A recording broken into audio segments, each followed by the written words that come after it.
Please be seated.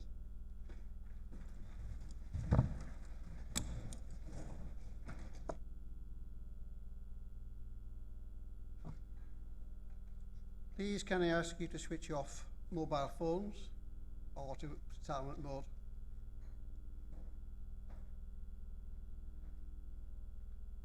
We have received apologies for absence from Councillors B. Clark, Hanaway, G. Jeffrey and Leroy. Are there any other apologies?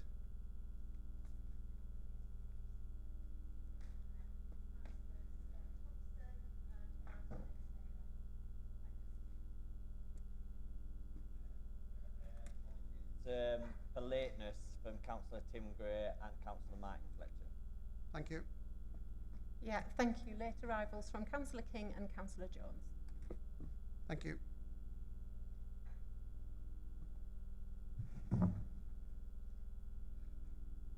That's everything? Okay. If there are any declarations of interest, could members complete the green form that is being circulated around the meeting? Move on to item 3. Can we confirm the accuracy of the minutes of the meeting held on the 15th of January 2026? Thank you. Do you have a seconder? Thank you. So all agreed? Yep, good, thank you. To note can we note the attendance matrix, please, and any comments, please give them forward. Item 5, received items from the Mayor, Borough Council and Cabinet. From the Mayor, the Mayor's Community Achievement Awards will take place on Wednesday, the 11th of March at 6:30 p.m. in the Council Chamber.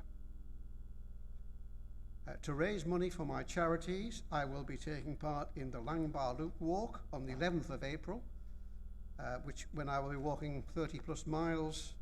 Any sponsorship would be much appreciated. Now, the Mayor's Charity Ball will take place on Friday, the 24th of April, and I hope that I can depend on your support for the event. We are also desperately in need of prizes, so any donations would be most welcome. And can I congratulate Lucy Allen, who has been elected as the new member of the Youth Parliament for Redcar and Cleveland. Lucy was chosen from 4 candidates, and Isabel Haig was elected as Deputy Member for the Youth Parliament.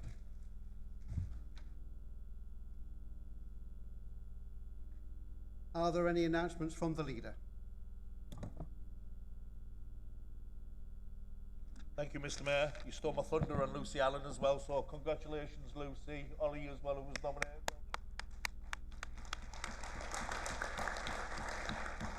I'd like to pay tribute to an amazing achievement by everyone involved in Children's and Family Service. It was a brilliant news and work to support vulnerable children in our borough. Was rated good by Ofsted for the very first time. So thank you to our DCS and my cabinet member, Bill Suthers, and all the team in Children's Services who have done really fantastic work to achieve that first ever good Ofsted rating. Well done all. I think it's worth reading some of the comments made by the inspectors that will care for children and their family. There are lots of great services in Redcar and Cleveland that help children when difficulties arise. This means when families have small problems, they get help quickly so they don't become big ones. This means that more children can continue and live safely and happily at home with their families. When children are at risk of serious harm, social workers very quickly make sure they're kept as safe as possible. By working together, social workers and families work out the best way to help children improve their lives. This support is usually successful and most children's lives improve.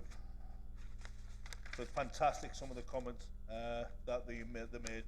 As you will probably be aware, Eston got its new swimming pool earlier this month. There's a modern and fully inclusive facility which provides an opportunity for all the community to swim and become healthier. A great deal of hard work goes into the development of this card.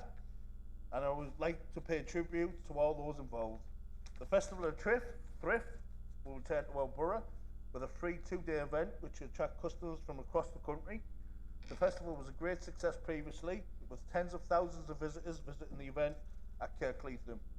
It is a great opportunity for everyone involved, and we hope families enjoy the event. Local businesses thrive from having trading there over the 2 days. I regularly mention the great work of our staff do in improving lives for our residents.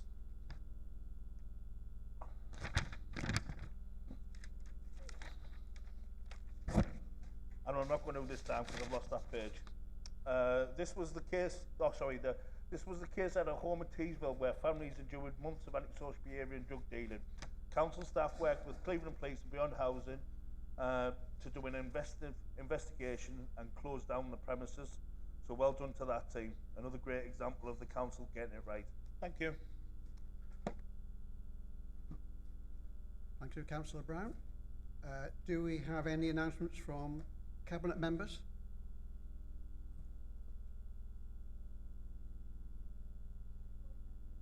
Been successful in getting additional mental health support for residents. Safe Haven is now open in the centre of Redcar. It's co-located with the Citizens Advice Bureau, and it's providing immediate support for people experiencing severe mental health distress or crisis. The service is being provided by Mind with a team of mental health practitioners, and it'll be open 365 days a year, 3:30 to 10:30 p.m. Thank you, Councillor. Any others? No, thank you. Are there any announcements? Hello? Cabinet members, sorry. Okay, got there eventually. This is the trouble with hiding away in a corner, isn't it? Can't catch your eye. Alex stole my thunder a little bit, but I mentioned last Borough Council meeting, and you've definitely heard by now, we had our ILACS inspection just before Christmas. ILAC stands for Inspection of a Local Authority Children's Services. It's the big inspection. It's 3 weeks and very stressful, I can tell you. And we were graded as good. It's something to celebrate because we've never been graded good before. It's the first time. And today we'll be debating the parlous financial position of the authority, mainly as a result of spending on children's services.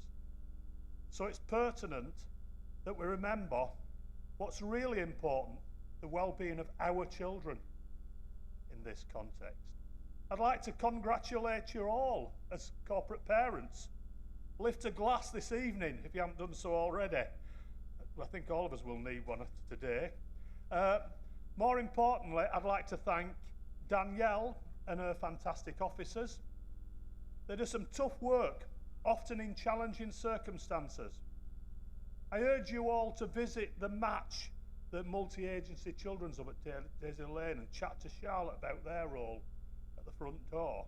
Or visit Mandy's team at South Bank, like some of you have done. You'll be impressed.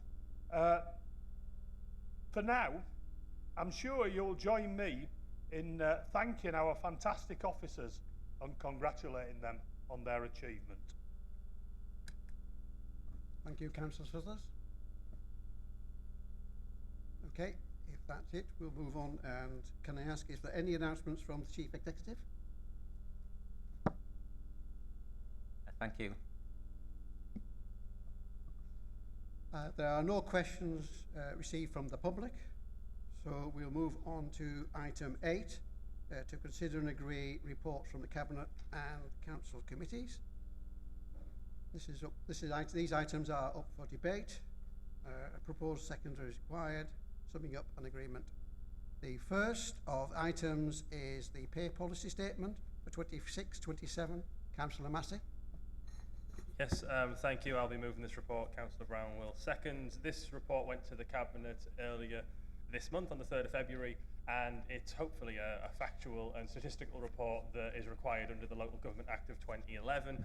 And effectively what this does is it sets out what the pay of our senior executives is, what the pay of our junior or lower paid staff is and the relationship between the two. So it's largely a statistical exercise that we have to produce as a council, so potentially a little less debate than there may be later on, because most of this is as it is. It's the truth, effectively. I think the two things that I'd like to point out about this is we also have to report, as part of those three headings, on things that we're doing for our lower paid staff, and I think it's a real credit to us as a council, and that's across party and it's across leaderships of the council, because this goes back about 15 years, that we've increased the pay of the lowest remunerated staff at the authority by, I think it's 73% over about the last 15 years. And you'll notice that in the report it mentions that we are seeking to increase the lowest band up to the living wage foundation living wage, which is different to the government's living wage. Even though we as a council might not need that because some of our bands are different, it's important for any of our partners that we go into business with to try and ensure that where possible we're paying the living wage, foundation living wage, which does not just afford people the opportunity to heat, eat and live, but also the opportunity for leisure. And I think that's a really crucial thing, particularly in a time of some distress and financial difficulties across the country.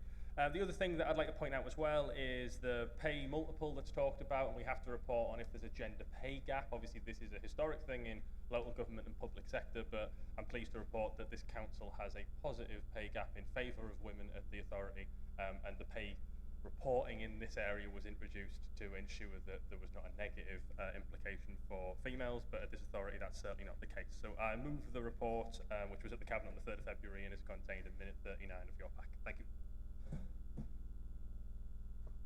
And do we have a seconder? Thank you. Does anyone wish to speak?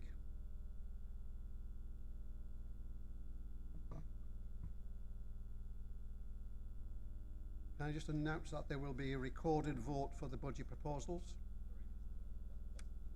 Oh, sorry, yeah. Oh, sorry. Councillor Massey, would you like to shut up? Sum up.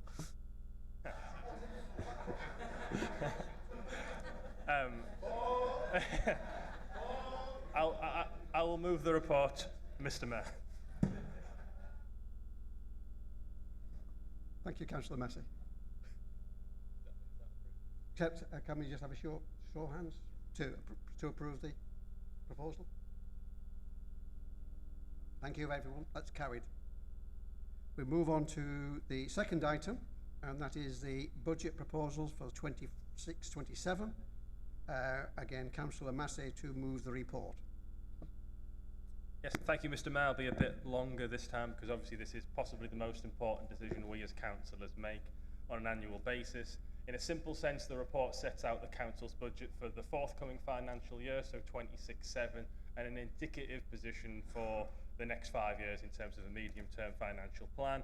Members will note that there has been circulated both by email and I think in printed form for a number of members the recommendations which have been slightly updated since yesterday effectively because of two reasons. So the two reasons you have a slightly amended budget report. Reason one is that we have to formally acknowledge the government's financial support which we have applied for and received. So that's the 18.4 million you will have heard about. That's now part of the report we're discussing today. And the second amendment is what we have most years, which is that we can't always get all of our precepting parishes in terms of the pack that we have as members in time. We now have all of that data, so the second amendment is to include the data for all of our parishes and precepting authorities. In terms of introducing the budget, I'd like to start by looking at the national picture of local governments because I think that's important for the context that we operate in Redcar and Cleveland. The report tells us about the difficult times that local government has had nationally, not just in Redcar and Cleveland, over the course of the last 15 or so years. The report references that between 2010 and 2020, local government plurally in the UK lost £15 billion of government funding. And a lot of that burden has been shifted on to local taxpayers and local people. The other thing as well that we know nationally is that 6 out of 10 councils for this budget cycle are struggling to balance their budget. So the LGA recorded this figure by surveying financial officers, and 6 out of 10 are saying that they are in difficulty balancing their budgets this year, which has also led to an independent newspaper report in the last month that has suggested that 47% of councils with social care functions, and obviously we are a council with social care functions, will apply or potentially will apply for exceptional financial support from the government in the next 3 years. So in Redcar, I think what that means for us is that over the last few years, over the last 15 years, this council's been making strides to ensure that it's sustainable and it's managed economically, effectively. But despite all of that, we're still in a very difficult position. So we've delivered £20 million of savings or cuts in the last 4 years, but it's not been enough. We're predicting £13 million of business rates from Teesworks, but it's not enough. And we've benefited from fair funding, which I'll go on to talk about, to the tune of around £12 million this year, but it's also not enough, which is why we have difficult decisions in front of us today. I think I wanted to dispel some myths, hopefully, about fair funding, which is the government's pledge that it will try and redress the balance that has largely disadvantaged northern councils such as ourselves. And I think we need to look into fair funding in 3 broad tranches. So at first, when this was talked about by the current government, fair funding, the initial drafts looked like Redcar and Cleveland would do very well out of fair funding. The second draft that we had about fair funding looked like this council would do very badly. The final draft, which is the final settlement, looks like this council will do okay. And that's where we get to that 12 million figure that I mentioned earlier on. It's a combination of extra grant funding that the government has directly given the council, about 60% of that is grant, and the other 40% is the expectation that pretty much all local authorities increase the council tax. One thing I will say, thanks to the lobbying of our MPs, Redcar was successful in securing an extra nearly £2 million, 1.9 million, in terms of grant funding from the government after that phase 2 I talked about, where the council did not do quite as well as we expected. Phase 3, the final phase, we're back to at least a pretty level playing field, if not a slightly better playing field over the next 3 years. So there's an extra £7 million of grant funding from fair funding for this council this year, and our core spending power, I mentioned this to the Cabinet, so apologies to those who've heard me twice today, our core spending power as an authority should increase by 17% over the next 3 years. That is above the national average of 15%. But the reason that we have to make difficult decisions, despite those actions I talked about earlier on, and some of the potential benefits we have, such as Teesworks and fair funding, is because of children in care being in effectively national crisis. This is not a Redcar and Cleveland problem, it is a national one. Our budget last year that we approved in this chamber put in nearly £12 million of extra funding for children in care in Redcar and Cleveland. We also thought, well, things always go up. Let's put another £4 million of contingency into the budget. So last year, in total, 16 million extra went into our budget for children in our care. And this year, members will see in the Q3 position, which is coming to the next Cabinet, we're looking at children services at the council, children's and families, being overspent by £8 million.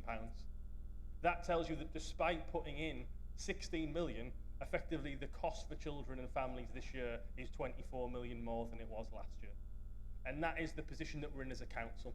I think looking at some of the corporate parenting paperwork, I'm not on that particular committee, but I was looking at their papers, we've seen an increase between Q1 and 2 of 17 children. 17 children that is absolutely right morally and legally to look after, but also 17 children that do have an impact on the council's budget, and that's why we're having to make some of the decisions that we hopefully have to make today in order to ensure that those children continue to be looked after to the best of our ability as corporate parents. Redcar and Cleveland has the 5th highest rate of children in our care in the UK, and that speaks to our challenge. So how do we meet the challenge moving forward?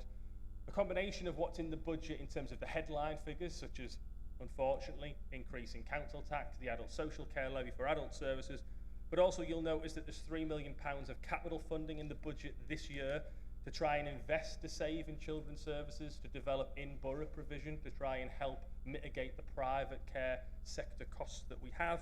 And there's also £2 million in the revenue budget this year for transformational change and demand in that service. I want to move on now to talk about exceptional financial support, which I know is a topic of debate amongst members. And I think that it's a good thing that Redcar and Cleveland has been approved for this. It's a bad thing that local government in the United Kingdom relies on this. So I want to stress this many times today. This is not a Redcar and Cleveland problem. 30 councils in this country applied for exceptional support last year, and 37, including ourselves, have applied this year.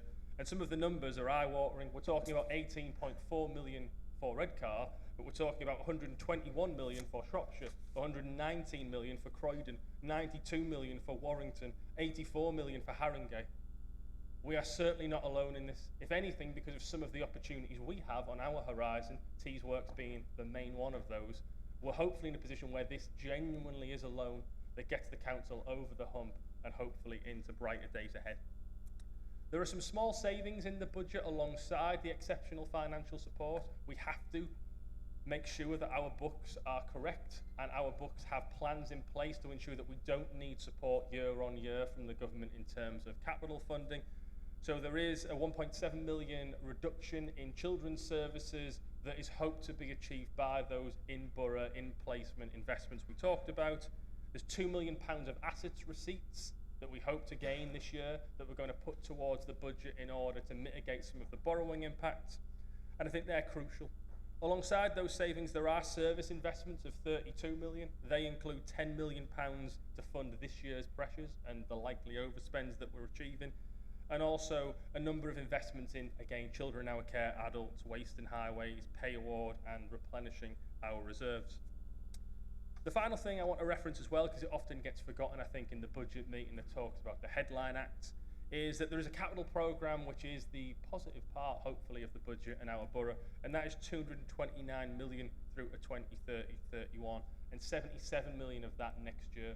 We receive a great deal of a return on our investment in terms of getting in partner funding to match any council borrowing that goes into the capital programme. But I think these are the things that members are most passionate about, the things that hopefully develop and redevelop our wards and our area. I want to move on to the recommendation on my final plea here and say that in a simple sense, I will tell you what the recommendations are the Cabinet agreed this morning, and then I'm just going to conclude, so hopefully another minute.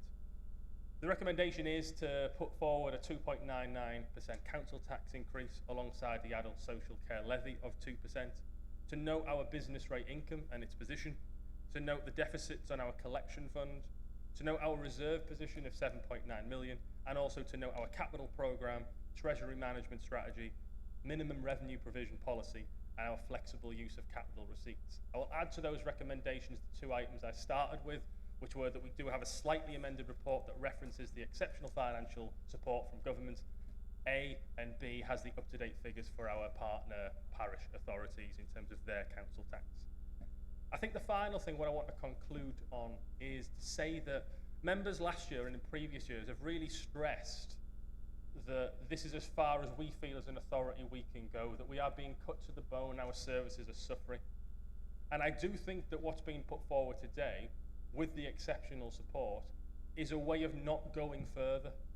Quite genuinely, if you did not want to take the exceptional support, you could go further. It means closing things, it means stopping doing things, and it means, sadly, probably fewer staff doing anything that we currently do today.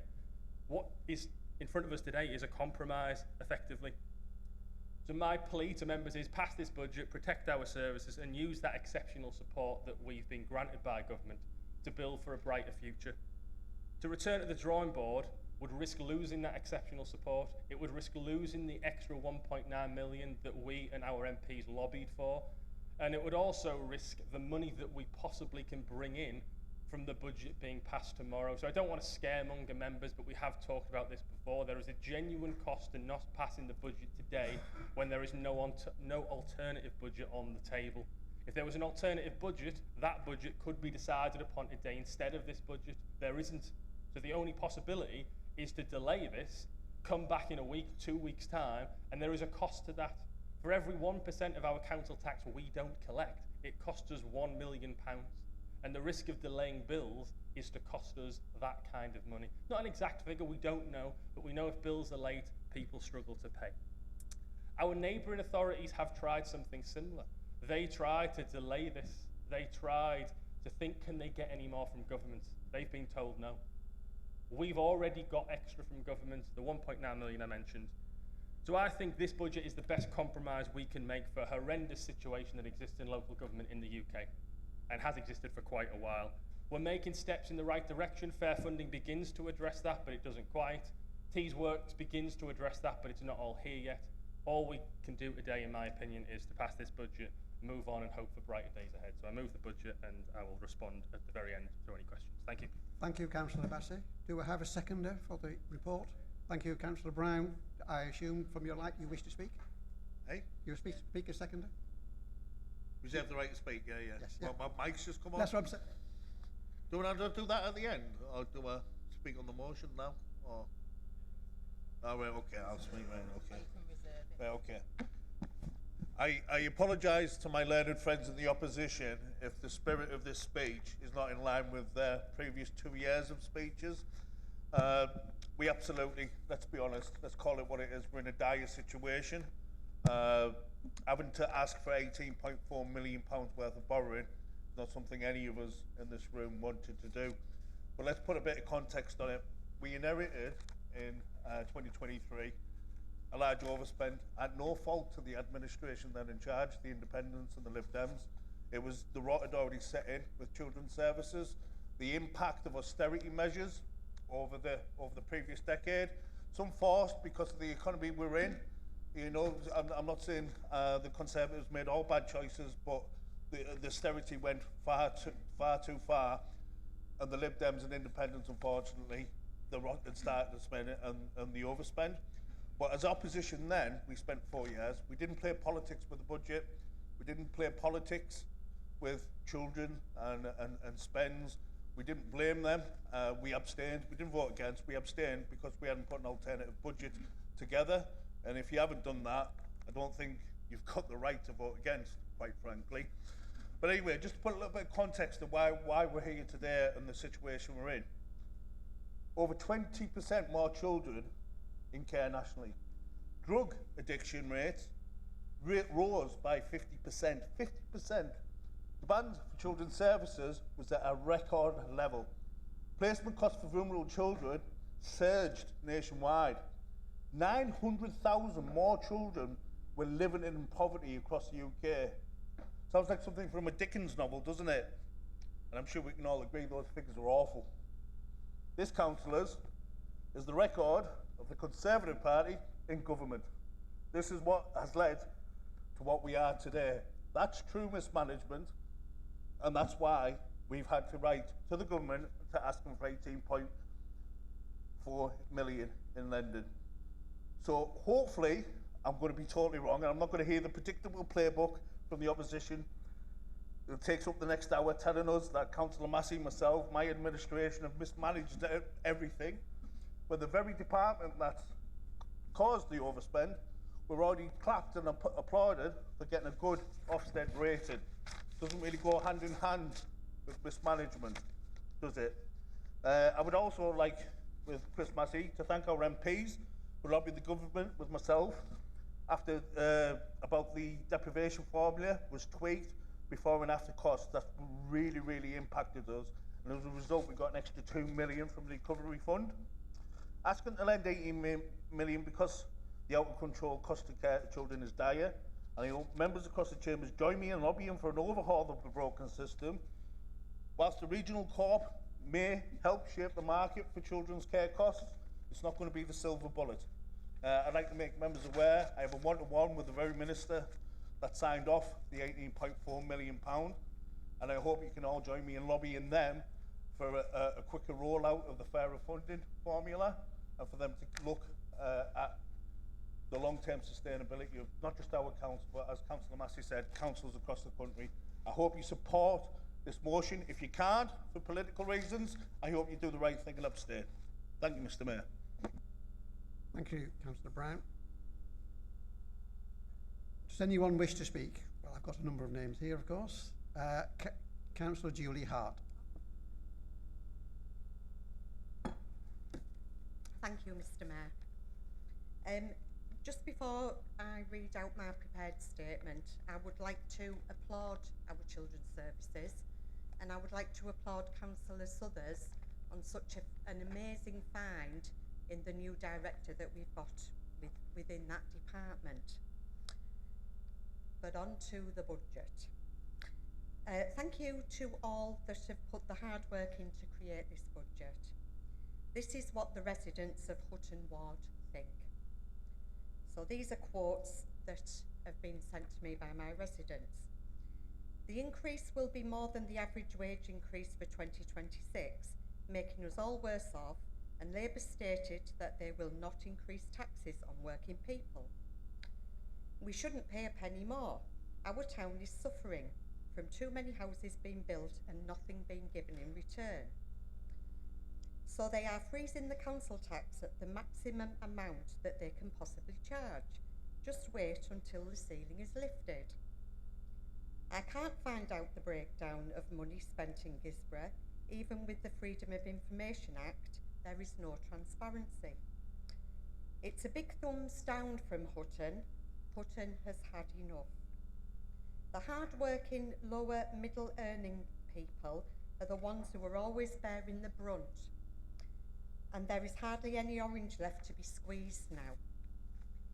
We've got millions of pounds worth of assets bringing a poor return in, and yet we're borrowing and borrowing at interest rates that we have no control with. We've got an amazing, excellent growth department with some superb talent in, and I think we should be using it. 3 years ago, with my Broughton colleagues, we put the spotlight on paying extortionate rents on lets. Long-term lets costing us £120 a day. Although I'm pleased to see that action is now being taken within this area, it's taken 3 years of scrutiny. We are still paying these ridiculous rents while charging peppercorn rents for our properties to business, and it's not business sense. The loan of 18.5 million is going to strangle us even more, and we're propping that up with the hope that Teesworks come into play. Year after year, we'll be coughing up until we can't cough up anymore.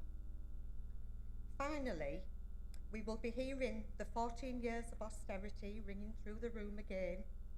The Conservatives have not been in control of this council, and the responsibility lies within it.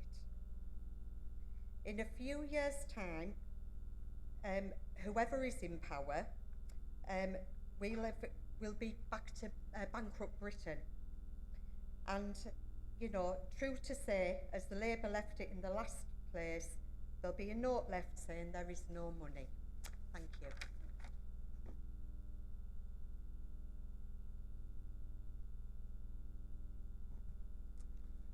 Yeah, thanks, Mr. Mayor.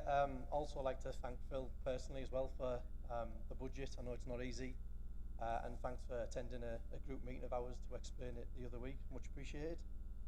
Mr. Mayor, our residents are being asked to pay more year after year because this administration cannot control spending, cannot control borrowing, and cannot even convince their own national government to give this authority the settlement that we deserve. Whilst other local councils receive what they needed, ours didn't, thanks to their government not listening. So what we're left with is having to accept this budget, which will take out an emergency loan of £18.5 million, repayable with millions in interest over the next 20 years. I cannot accept that. It will mean hard-working residents are getting done over with yet another 5% rise for the 4th year in a row, all because this administration has lost control of the finances. Mr. Mayor, if I may, let's rewind to this time last year when Councillor Brown and Councillor Massey stood up and proudly declared, "This is a budget for growth." A bold claim, a claim that even his own members struggle to keep a straight face with. Since that so-called budget for growth, what have we seen? Q2, 0.3% growth. Q3, 0.1% growth. Q4, 0.1% growth. Embarrassing for a party that built its entire manifesto on economic growth, let's be honest here. Since their election victory in 2024, there's been a £60.3 billion increase in the national tax burden from 50 new tax changes. Not my words, Mr. Mayor, but the words of the Taxpayers Alliance. Taxpayers Alliance. Google it. Employers' national insurance contributions were increased by 1.2%. The net effect of this, unemployment now sits at 5.2%, levels which we've only previously seen when the country was forcibly shut down during COVID.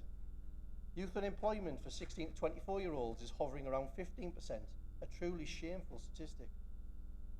The equalisation of the minimum wage means it now costs the same to employ a young person with no experience as it does to someone with years of experience. And I ask, who would you employ? Then there's price rises, with businesses being squeezed from every angle. Mr. Mayor, when the Conservatives left office, inflation was at 2.6%. It very quickly changed direction. By last summer, it stood at 4.1%. Now we're being told to celebrate inflation falling to 3% by a recent post by our local Redcar MP. Let's be clear about why inflation is falling. With a net loss of 122,000 jobs nationwide in 2025, no wonder inflation is falling. Locally, however, this administration isn't complicit on their own. It's being helped by the party to my left. I saw a social media post on the Lib Dem page during the Zetland by-election last week. Vote tactically to keep the Tories out. Newsflash, we're not even in.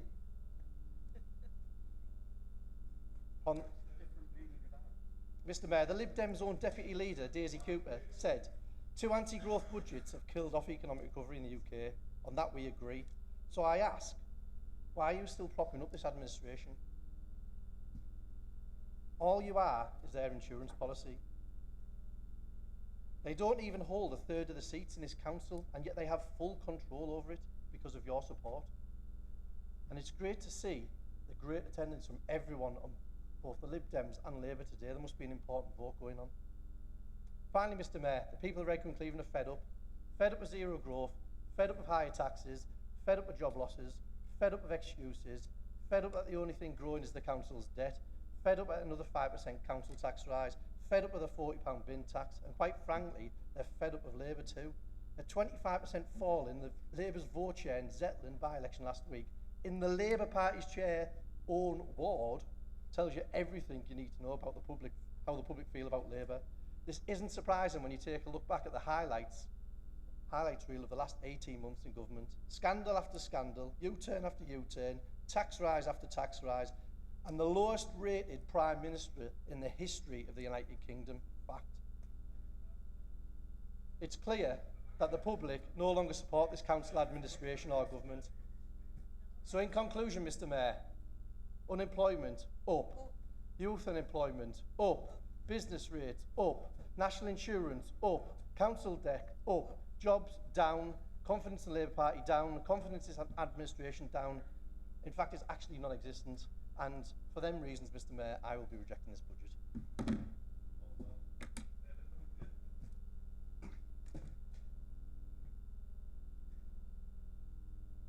Councillor Smith.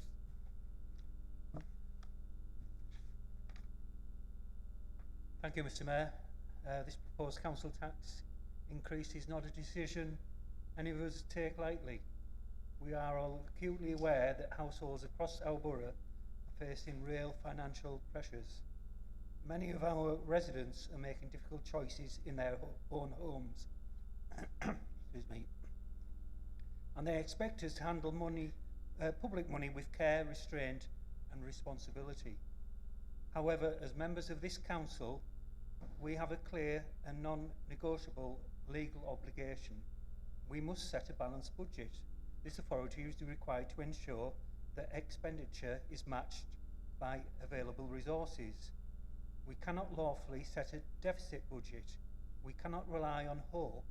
We cannot postpone reality. If we fail to set a balanced budget, our Section 151 officer would eventually have no choice but to consider issuing a Section 114 notice under the Local Government Finance Act 1988. That would effectively freeze new spending, halt non-essential services, and send a stark message to our residents, staff and partners that this council is no longer financially sustainable. And the consequences would not end there. Failure to act responsibly could trigger direct government intervention. We have seen in other authorities what that means. Loss of local decision making, appointment of commissioners, external control of spending, and long-term reputational damage. In short, decisions about our borough would no longer be made solely in this chamber. None of us were elected to hand control of this council to Whitehall. We were elected to make difficult decisions in the best interests of our communities. That includes protecting essential services, adult social care for the most vulnerable, safeguarding children at risk, waste collection, environmental health, housing support, and the many other services residents rely on every single day. Without this council tax increase, we would face deeper cuts to frontline services, greater pressure on already stretched teams, and a greater risk of financial instability in future years. While no one welcomes a tax rise, the alternative is not no impact. It is fewer services, reduced reliance, and potential crisis management later. We must also remember that council tax remains one of the few levers available to us to generate sustainable, locally controlled income. Government funding has reduced in real terms over many years, demand for services continues to grow, and inflation has increased the cost of delivering even statutory services. Doing nothing is not a neutral act. It would be a conscious choice to allow our financial position to deteriorate. Supporting this increase is not about political ideology, it is about governance. It is about fulfilling our fiduciary duty to residents, not just today, but in the years ahead. It is about ensuring this authority remains stable, credible, and in control of its own destiny. I believe it is more responsible to take a measured and transparent step now than to be forced into drastic and externally exposed measures later. We owe our residents honesty about the financial reality we face. We owe them stability in essential services, and we owe them a council that meets its legal obligations and safeguards their future. For those reasons, I will be voting in favour of this council tax increase, and I urge colleagues to do the same. Thank you, Mr. Mayor. Thank you, Councillor. Councillor Hunt. Thank you, Mr. Mayor. Every year we get asked the same question, to vote for it, because we're in trouble with this, we're in trouble with that, and I've always stood up and not politically to have a go, but for the people, because I just can't look them in the eyes and tell them you're getting your stuff put up and your other stuff's taken away. And there's no difference to that with me this year. I still feel that way, and we have, we talk about, Councillor Smith just said we need a bit of honesty with the finances things. I think if people knew what money is spent on children, how much it costs to keep could go into thousands for one a week and whatever. We don't give the full honest picture on that. We just say, oh, it's children's services that's taking all the money. Well, there's a lot of money goes there. I always go around Saltburn, don't I, to get the darling in me, but at the end of the day, I'm going to not vote for the budget because it's a principle, but having listened to, we don't put an alternative. With the opposition, we don't put an alternative budget, and when we were in power, we asked the same question. So really, and I don't want to see it go into measures, I think we should be hitting the government a bit more for putting us in this position. It's happened to every government, but they don't want us to take the hit all the time. So I'm going to abstain. That might shock a few people, but that's the way I feel, because at the end of the day, if it goes to the government to take over, there's only one person going to get hit, and that's the public. So, which is the better of two evils? Do we try and fight on and do something?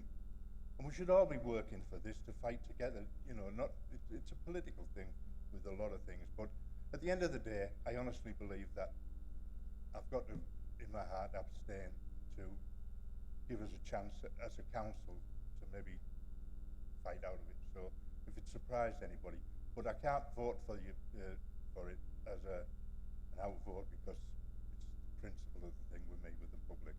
they're still getting hit at the same time, you know, that I don't agree with what's happening, but that's my point. So thank you, Mr. Mayor, and thank you, Councillor Massey, for the work. You have a lot of my respect for the work you do for it, and thank you for the work you've done there. So that's it, thank you. Thank you, Councillor. Councillor Davies. Thank you, Mr. Mayor. I'm standing before you today not as a politician, but as a resident of Redcar in Cleveland who is fed up. Fed up of being told year after year that we must pay more because those in power refuse to address the elephant in the room. And when I say those in power, I'm not necessarily meaning locally. I'm on about the ones down in Whitehall and in the government buildings that seem to be always the ones telling us how to do things and getting away with it for too long now. Once again, our local Labour Council is recommending to increase council tax. They say it's unavoidable, they say the burden must fall on us, and they say that there's no alternative. But let's be honest, this isn't about necessity, it's about failure. And by failure, I mean a failure to stand up for the election promises that were made to us, a failure to address local government funding, a failure to move the funding of social services of all kinds away from a locally funded model. Our Labour government, the very people who claim to champion children and promise to give every young person the best possible start in life, are now failing in that fundamental duty. Instead of properly funding children's social care, they've turned it into a postcode lottery. And what does that mean? It means poor areas like Redcar and Cleveland are expected to pay more in council tax than the national average just to keep those essential statutory services afloat. That is not fairness. That is not equality. That is not what we were promised at the last general election. I'm not entirely convinced that the reliance on Teesworks is wise. The Cabinet member mentioned brighter times ahead. As he appears to be a gambling man, there is a horse by that name running in the Cheltenham Festival in a fortnight's time. He may as well just put a bet on that. And while our residents are being asked to hand over more of their hard-earned money, what do we get told by our local MP? That we've been given an £18.5 million grant funding. Well, let's call it what it is. It's a loan. It's a debt. A bill handed to the next generation, dressed up as a gift. We're expected to stand here and applaud that while the next generation inherit yet another financial burden created by political spin from Whitehall. How many times have we heard the same excuses, and how many times have we been told that taxes must rise, that there's no choice, and that councils' hands are tied? It's the same cycle every single year. This isn't just a budgeting issue, this is a national endemic. If councils are forced to raise taxes because government isn't funding them properly, then both layers of leadership are now failing us. And not just here in Redcar and Cleveland, because over 82% of councils nationally are raising taxes in this next few days. Both share responsibility for this broken system that leaves ordinary people picking up the pieces. Our community should not be punished for living in a less affluent area, and it should not cost more to protect vulnerable children, no matter where they live in this country. That is the very definition of injustice. So today, I'm asking all of us to do something simple but powerful, to say no more. No more accepting the excuses, no more pretending that loans are gifts, no more allowing our children's futures to be mortgaged because political leaders lack the courage to fix the failing system. No more shrugging our shoulders and paying the bill for decisions we are tied to take. We have to take a stand, and we have to change the narrative. We have to tell our leaders that fairness matters, that equality matters, and that our community deserves more than being treated as a budgeting balancing tool. This is not about left or right, and it's not about red or blue. It's about more than that.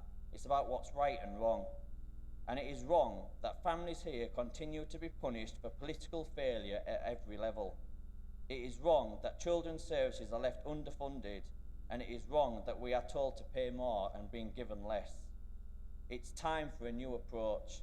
It's time to demand real funding, and it's time to demand real fairness and real leadership to deal with the impacts of austerity in local government over the last 15 years, which have been long and deep. So I offer to the leaders of all political groups in this chamber, let's work together and make sure this message gets heard loud and clear, united in defence of our communities that our residents deserve, because our communities deserve nothing less. I will be abstaining on the budget, but that offer is there to all leaders of all groups. Thank you, Mr. Mayor. Thank you, Councillor. I notice we've still got another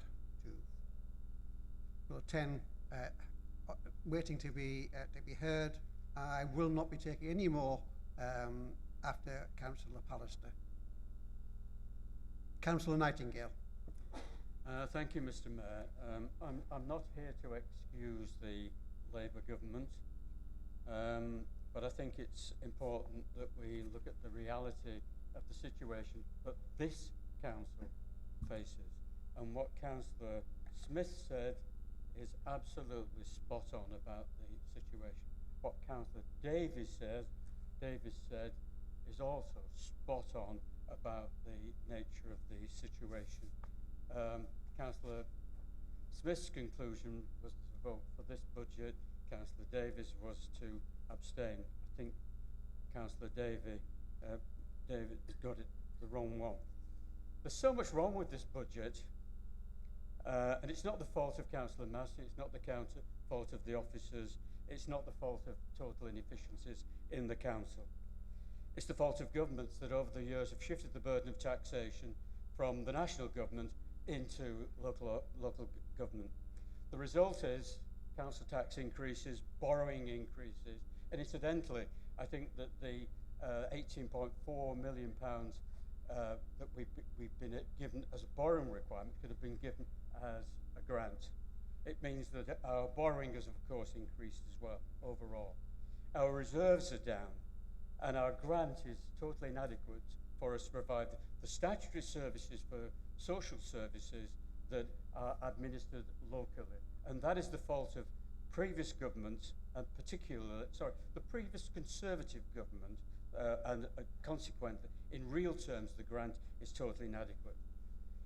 And it's also the result of efficiency savings that have been employed in some ways compulsorily. So, we have the solution that Councillor Davies didn't mention is that we need to change the local tax system. We need to get rid of council tax and introduce a local income tax. We need to get rid of business rates and introduce a local corporation tax. Many companies that are profitable, because they're maybe operating in something like a shed, don't pay local business rates, which they could contribute towards. But Councillor Smith last year said it's a duty to support the budget because of the reality of the situation. It is the responsibility for councillors here to act responsibly. If you vote against this budget, you're threatening vital local services, especially those for people who need help, who are vulnerable. If you vote against this budget, you're risking the council going into bankruptcy and all the problems that Councillor Smith mentioned earlier on. If you vote against this budget, you're acting irresponsibly by not proposing the alternatives.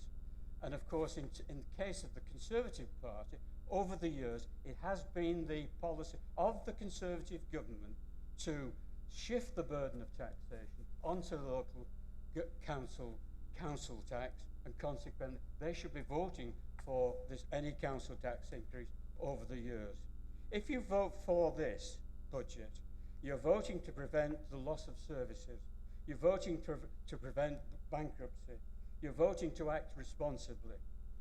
The council needs the resources to do the job that local people want. If you're afraid to face the people, you're not telling them the truth. So if you vote for this budget, You are telling the truth to the people. You're telling them what the name of the game is. You're showing responsibility, and you're acting with duty. Wow. Thank you, Councillor. Councillor Joy. Thank you, Mr. Mayor. Oh, man. If 30-odd, 37 councils across the country are applying for exceptional funding support, that's not a coincidence, and it's not incompetence. It's a predictable result of decades of central government withdrawing core funding from local authorities and austerity being about shutting libraries to help bankers. Revenue support grants slashed, demand rising. Do you want to do the game where you do up, down? Social care costs spiralling, inflation biting. No, we're not doing the game. Brexit, yeah, the elephant in the room, shrinking the economy.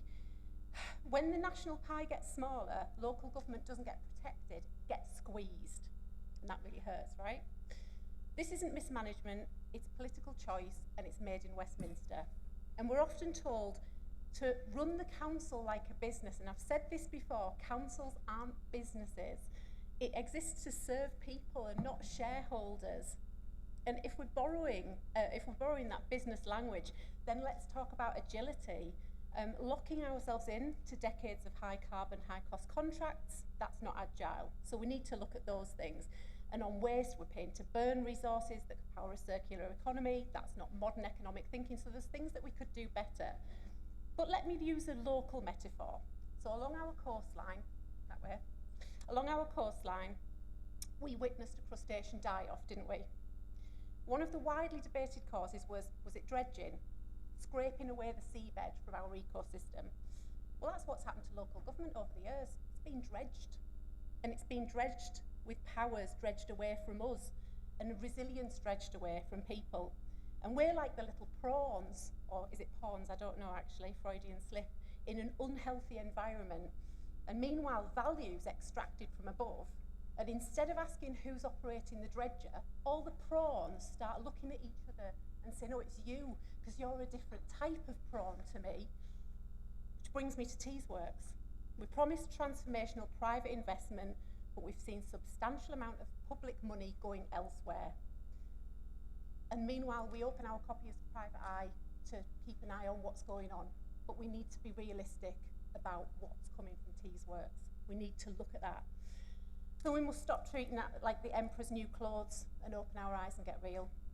And then there's council tax itself. It's one of the most regressive taxes in the system, and it's based on 30-year-old property values. It asks proportionally more from poorer areas like ourselves, you're right, than wealthy ones. Places like ours with lower property values but higher need have to stand still to get more.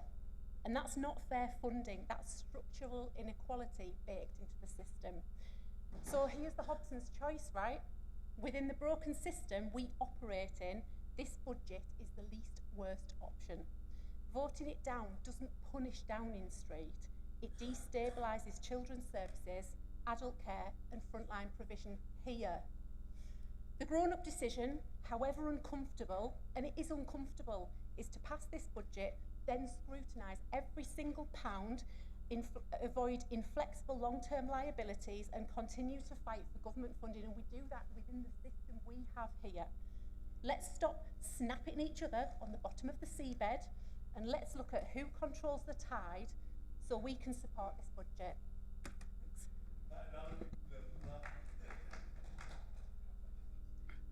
Thank you, Councillor. Councillor Suthers. Do I need to press anything? No? Okay. Well, there's no doubt that our finances are in a precarious state. Our main task today is dealing with the short-term problem and then urging our leaders, our leader here and the local MPs to lobby government to change the broken system of local government finance. I think we have empathy on that, don't we? From what I can hear. The systematic problems go back decades to a broken political philosophy of no such thing as society. Remember that? An evangelical belief in free markets and trickle-down economics. The idea that tax cuts for the rich will filter down through efficient markets to disadvantaged communities. It's a failed experiment. It's a failed philosophy. Osborne's austerity cuts in 2010 fell mainly on local government, and particularly on authorities like ours, those in most need. He passed the buck for public sector cuts to authorities like ours. Back then, half our funding, back in 2010, half our funding came from a block grant, and that's been massively reduced now. As a result, services have been cut, and we've experienced massive increases in service demand as poverty has been wrested upon some of our communities. We, Redcar and Cleveland, have lost over 1,000 staff. It's hardly surprising then that we have over 3 times as many children in our care now compared with 2010.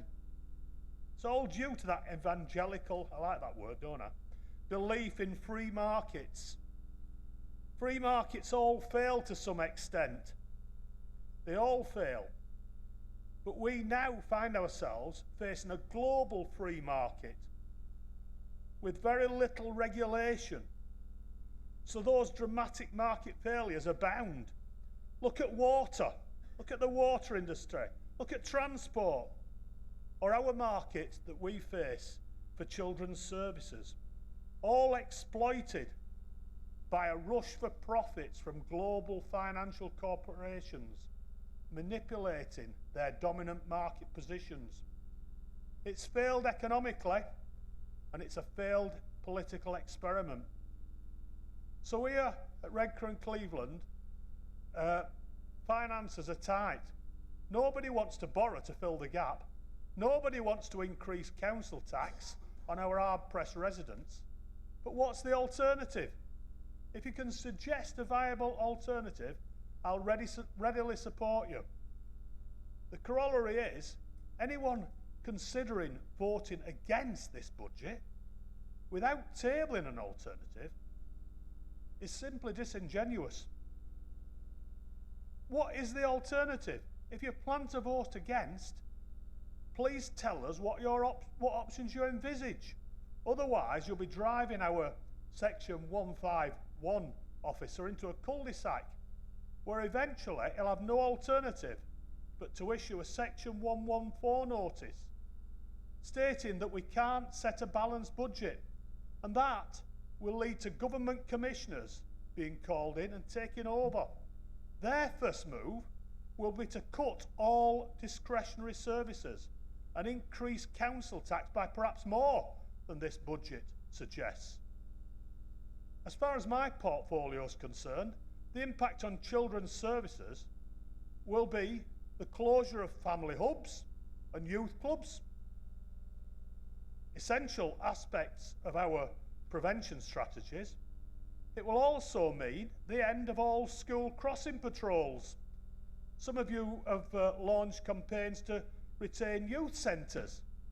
Recently, several of you have rightly shown concern about the safety of children, highlighting the recruitment problems we've had and illness absences of lollipop people.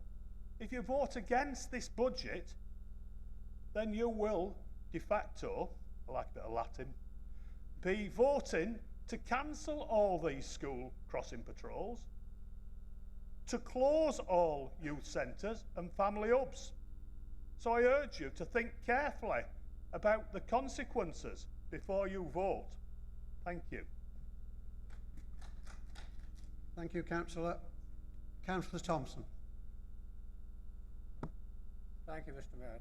And I hope you get support from everybody in the chamber today on your walk to the Langbar Loop on the 11th of April. So congratulations on setting out down that journey.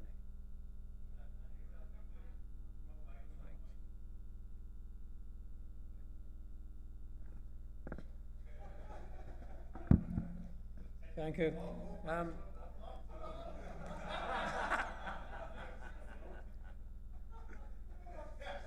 that one off, see if it comes up.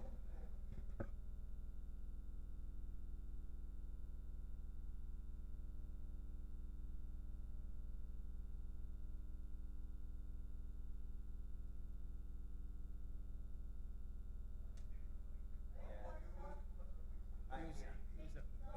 up?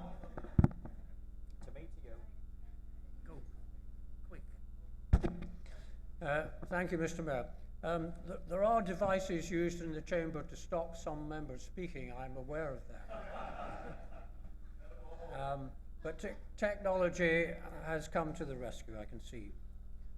So, Mr. Mayor, I started my question by thanking you for leading the Langbath Loop on the 11th of April in your strive to raise funds for your charities. I hope everyone in the chamber will be supporting you, if not physically, certainly financial in your endeavour. I would also like briefly, before I make some comments to Councillor Massey, to welcome to the chamber Councillor Barnes and congratulate her on her election and welcome her back to the fold. Hear, hear.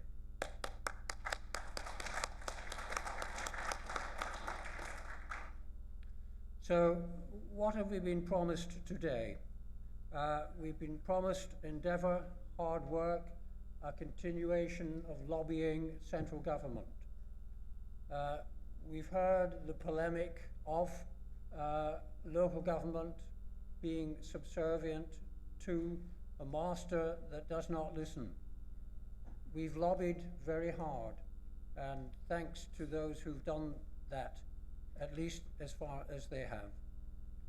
So on the third attempt at settlement, we've got something in return, but not what we merit. So when we're here that we are 5th in the league table of children's services need in the country, is it in any way correct that the allocation of the fair funding formula has resulted in the grant that we've received? No. So what today's debate is about, Mr. Mayor, it's not whether we support a paper exercise or whether we drill down to what is necessary for this local authority to achieve in the future. Now, we've heard today that we're not a business, so we should not be necessarily thinking in terms of business. We are a business. We have a budget. We should be looking to make sure that that budget serves the service needs of our community. We know it is inadequate, but we have to work with that inadequacy. What can we do better other than complain? So first of all, we can put forward constructive lobbying, which I know we're doing, but we need to reinforce that. We also need to continue the discussion with central government that I initiated 2 years ago with the Treasury to look at fees and charges that are statutory, that have remained static now for a decade.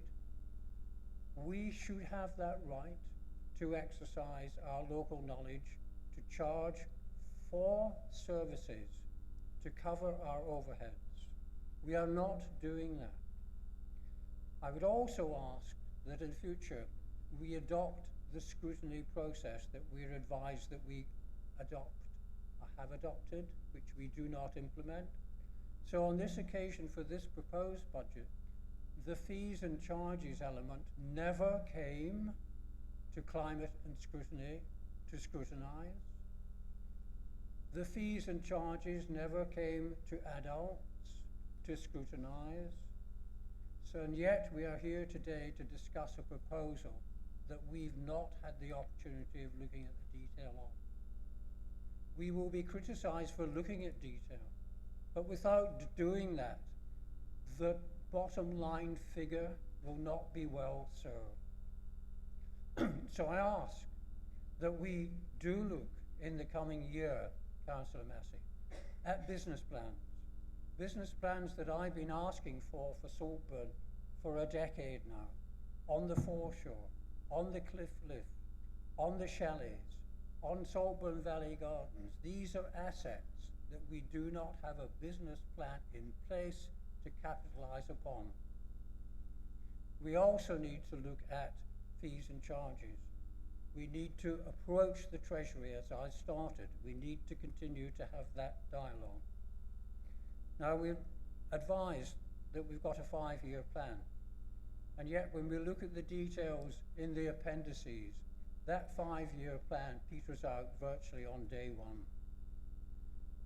The borrowing that we're now going to be lumbered with to add to our already £356 million of debt is not going to service the services. What we need is efficiency, and that does not mean cutting jobs, because although a cabinet member has said this afternoon that one of the results of cutting jobs is the diminishing service we can offer in children's services, that is so fundamentally illogical. The demand in children's services is nationwide.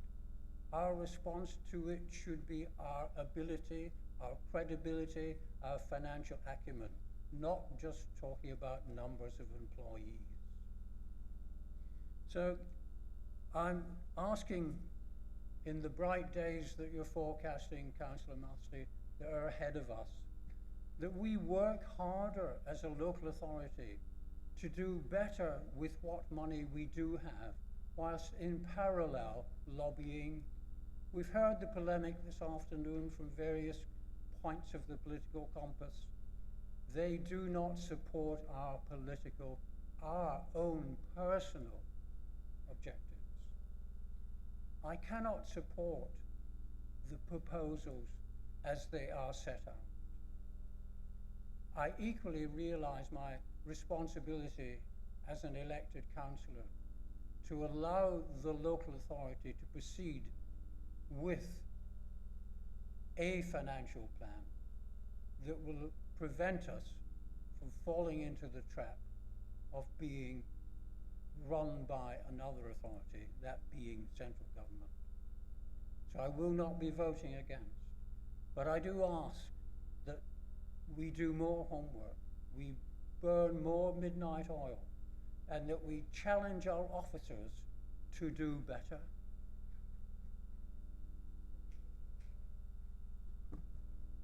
Thank you, Councillor. Councillor Jeffrey. Thank you, Mr. Mayor, and afternoon, everybody.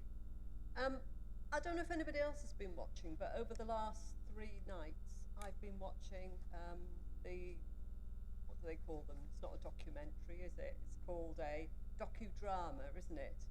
And it's called Dirty Business. And it's about the collapse of our water service. I don't know if anybody else has seen that, because if you haven't seen it, it's well worth watching. And what that's about is about what happens to a public service when money is disinvested from that service and there is no further investment in it. It basically collapses. And that public service that should be available to everyone is no longer available, and indeed can even cause damage to individuals, leading possibly to death. That's what happens when you disinvest in a public service that we all need. Well, I would say to you that exactly the same thing has happened to this council. That the disinvestment in this council and the services we provide over the last 15 years by the Tory government, and yes, it has been the Tory government, has led to a situation where we're no longer able to provide services in the way that we should to our residents and in a manner that they deserve. That's what we've been left with. And what have we done over those 15 years? And I've been involved quite a bit myself over that time. Well, we've pleaded with the government, haven't we? We've put a case, we've made a case, we've pleaded, we've asked, we've requested, and nothing. We got nothing back in return. All we got was further disinvestment. Our requests fell on deaf ears. So where are we now? Well, I think at last we've got a Labour government that's listening. And that is what is going to make the difference in the future. Now, in saying that, I'm not saying that this is the budget that I would want to deliver today. Of course, it's not the budget I'd want to deliver today.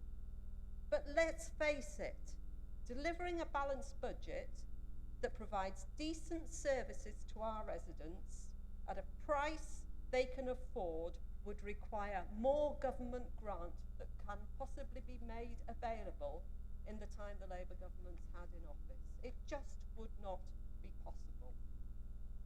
And why is that? It's because our economy's broken. Somebody mentioned Brexit. Brexit is a big cause of that.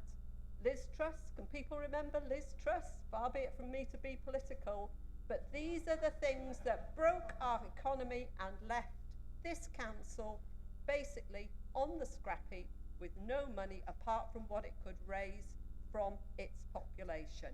And as everybody has said today, that's a community of population that can least afford to pay. So what I am pleased about in this budget is that it is actually going to keep us going, because that's what needs to happen. We need to keep going. It's going to keep us going in anticipation of better times ahead, and in those better times, Labour is actually going to listen and Labour is going to deliver. And how do I know that? Because we already are. So what have we had in the last couple of days? A SEN review, and we haven't seen the detail of it, but key to that is a promise to write off £20 million of debt accrued by this council due to Tory underfunding. That is a huge promise from this Labour government. Just yesterday, 7% off energy bills. Lifting the two-child benefit cap to bring 500,000 children out of poverty. Do you know how many children live in poverty in this borough? It's those children that this is going to help. Breakfast clubs for kids like kids in my ward that actually can't afford to eat on a regular basis. That's what's being provided. Investment in the NHS to reduce waiting lists. My husband's just had a knee replacement operation. Waited 3 months. 3 months. That's the sort of NHS turnaround times that we're talking about and that makes a difference to people's lives. And somebody mentioned inflation before. Yes, inflation's been high, but now it's falling. There's no doubt about that at all, and it will continue. And I could go on, but every single one of these investments is huge. It'll make a real difference to this council, and it will make a difference to our people. That's what's important, our people out there. That's what we're elected for. That's who we should be looking after. So for me, this budget is about keeping us going for the future, and that is a future where local public services are valued, where they're funded properly, and where there's recognition that areas like ours that need more help should get it, and that the opportunities that our people deserve should be available. That's what's going to happen in the future with this Labour government. That's what this budget sets us up to be in a right position to take forward. And I cannot imagine why anybody in this council chamber would not want to support the budget. Thank you.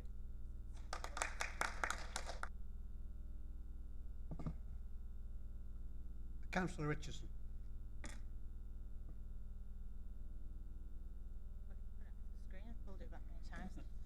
Thank you, Mr. Mayor. I've spent all morning absolutely just depressed because coming in here again to hear the same thing from the Conservative Party is beyond belief. It's boring, it's depressing, and it's wrong. And the gist of your headline-grabbing speech, because that's what it is, let's face it, is the funding doesn't matter, the last 14 years don't matter, you're just incompetent, don't put up council tax. Nutshell? And a constant go at our officers that they're incompetent, they mismanage, and they don't. Oh, they're all great, we're just rubbish. Yeah, okay. You're shocking. Your government that you represent made 14 years of cuts, and you talk about shameful statistics. Here's some shameful statistics for you. 85% cuts to youth services. 40% cut to core funding, preventative work cut by 50%, bedroom tax, two-child cap, housing benefit, need I go on. The most shameful statistic is the number of children in care in this borough that has risen under your government and continues to rise because of all of those cuts. And you come in to to vote against a budget, again, with no alternative. You're a big enough group, get together. You've got 12 months now till the next one. And if you're not going to agree to it or even abstain, come up with something, guys. You won't though, because you daren't say what cuts you'd made, because the press is sat there, and you can't find a solution. That's the truth of it. Thank you, Mr. Mayor. Thank you, Councillor. Councillor King. Thank you, Mr. Mayor.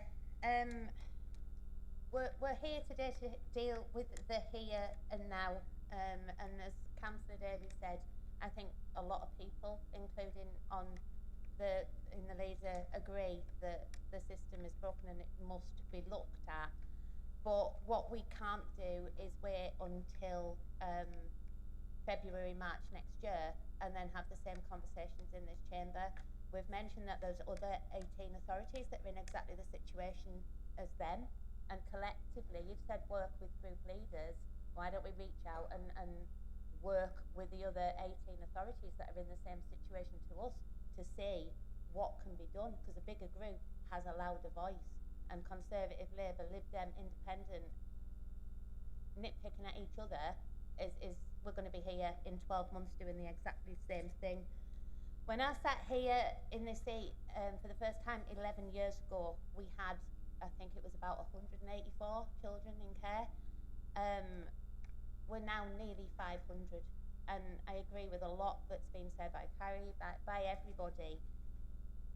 This has risen for a million different reasons that we will never have time to discuss in a scrutiny meeting or anything else, but cutting funding, which is not raising council tax, is a cut in real-time funding, is not going to help, because children in care will continue to increase when drug and alcohol services are reduced, when domestic violence charities are reduced, and everything that Bill said.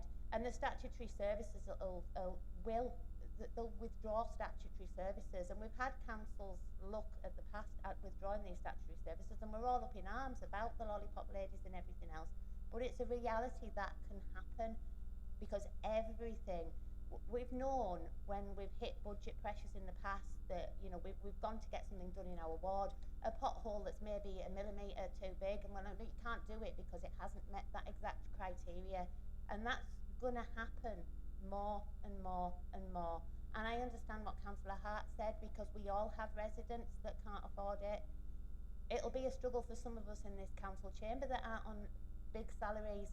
We won't be able to afford it, but we have a collective responsibility to look after the most vulnerable in our society and make sure that these services aren't cut. And the first thing I need to say is our children in care are not responsible for the issues that go on. It's the people at the top that make the decisions that make them vulnerable and needing our care that need to be looked at. Thank you, Councillor. Councillor Kerr.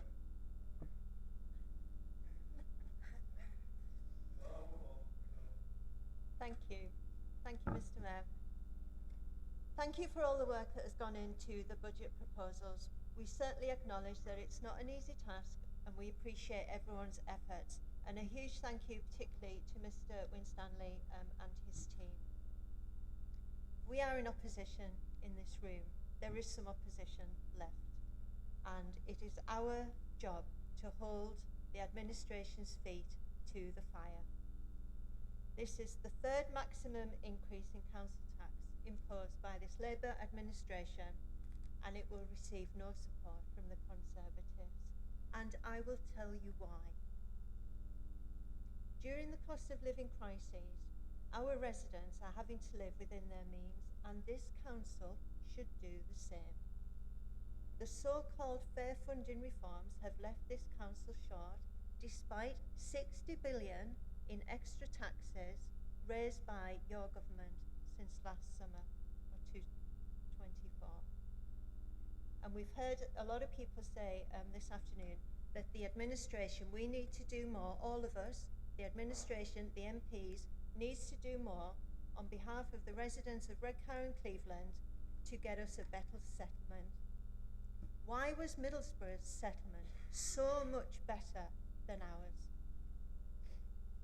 Yet more borrowing when the council is already highly geared.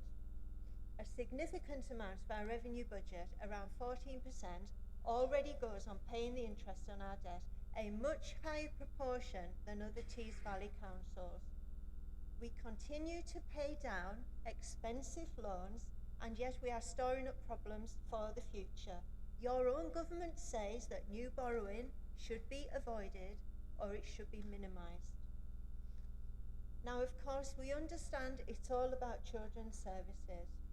There is no more important role for a local authority than keeping children safe, and yet the conversation hardly seems to have moved on. I have been coming here for nearly 3 years now, Mr. Mayor, and in that time we've heard the leader talk about market shaping, about developing in-house provision. Well, he hasn't, and he needs to get a move on. You need to get a move on. The spending in this area, excuse me, no, excuse me, can I finish? Mr. Mayor, please, can I continue? Is that all right? Okay, so I've been coming here for nearly 3 years, and the conversation has not moved on all that much. The spending in this area continues at levels that our residents, ordinary people, find impossible to understand. 3 years on, the market for residential care continues to operate as some kind of cartel, and that takes nothing away from our amazing staff, nothing at all.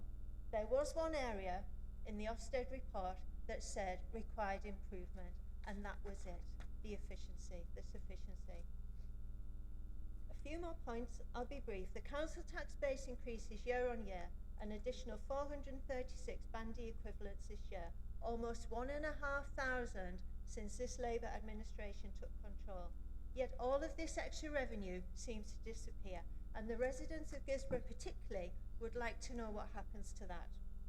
Home to school transport, we put 0.6 million in, only to take out 1.5 million, which I didn't understand, and I said at the time was contradictory.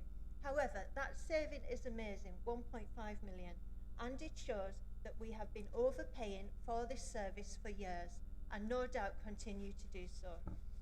We have £11.6 million pounds worth of assets, and we made a surplus of £41,000 this year, a return of 0.33%, which is derisory.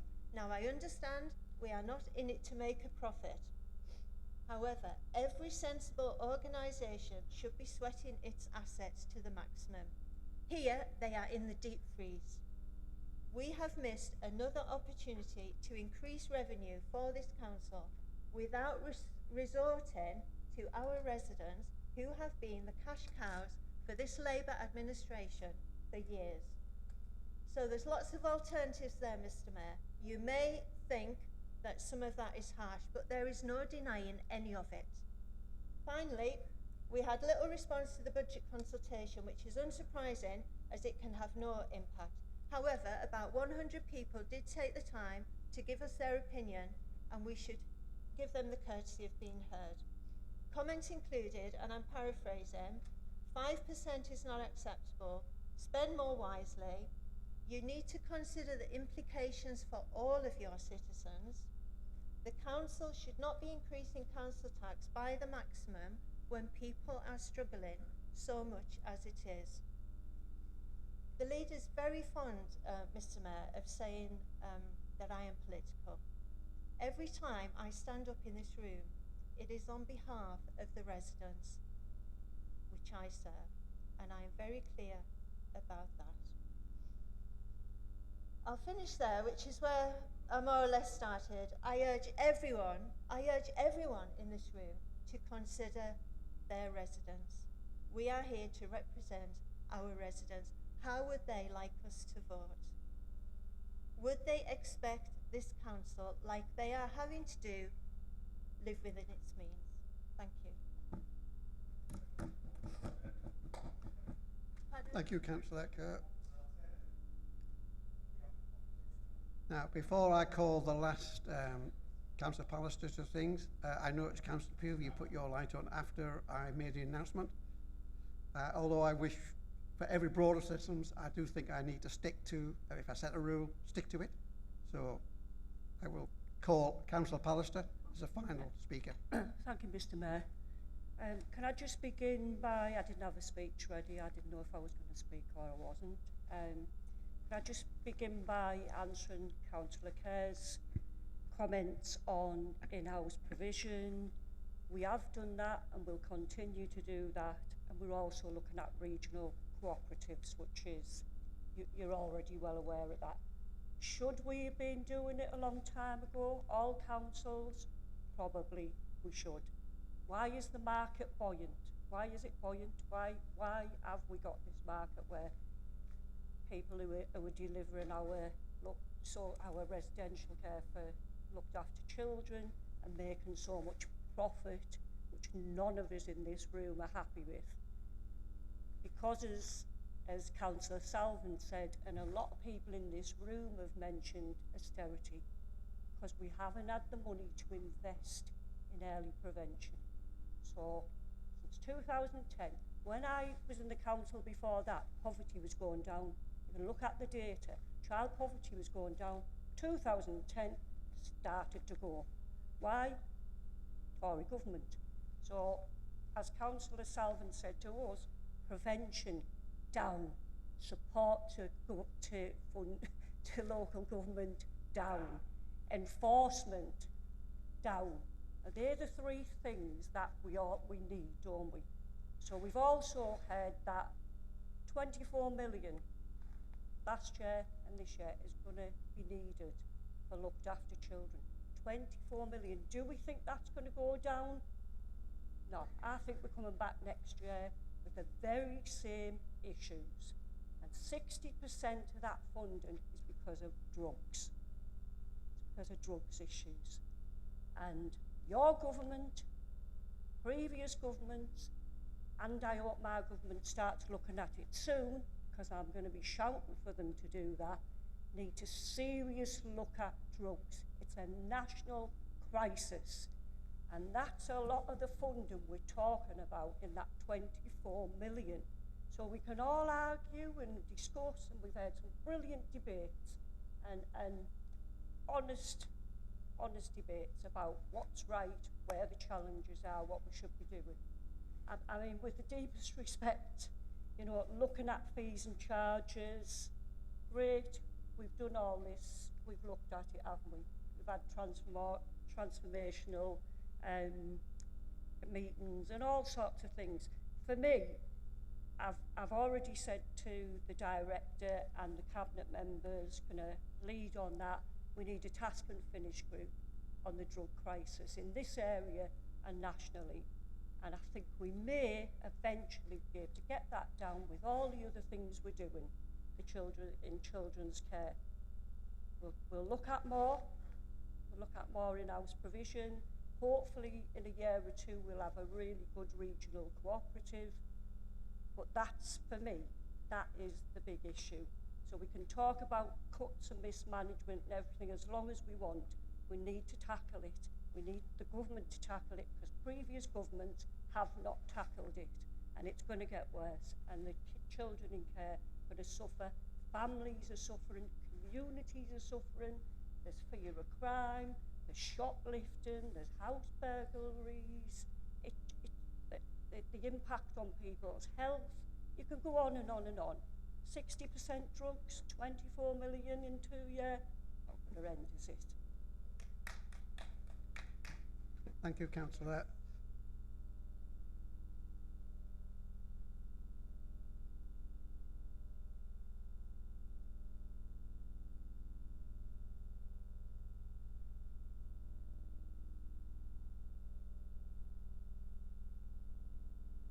Councillor Thompson now. There we go.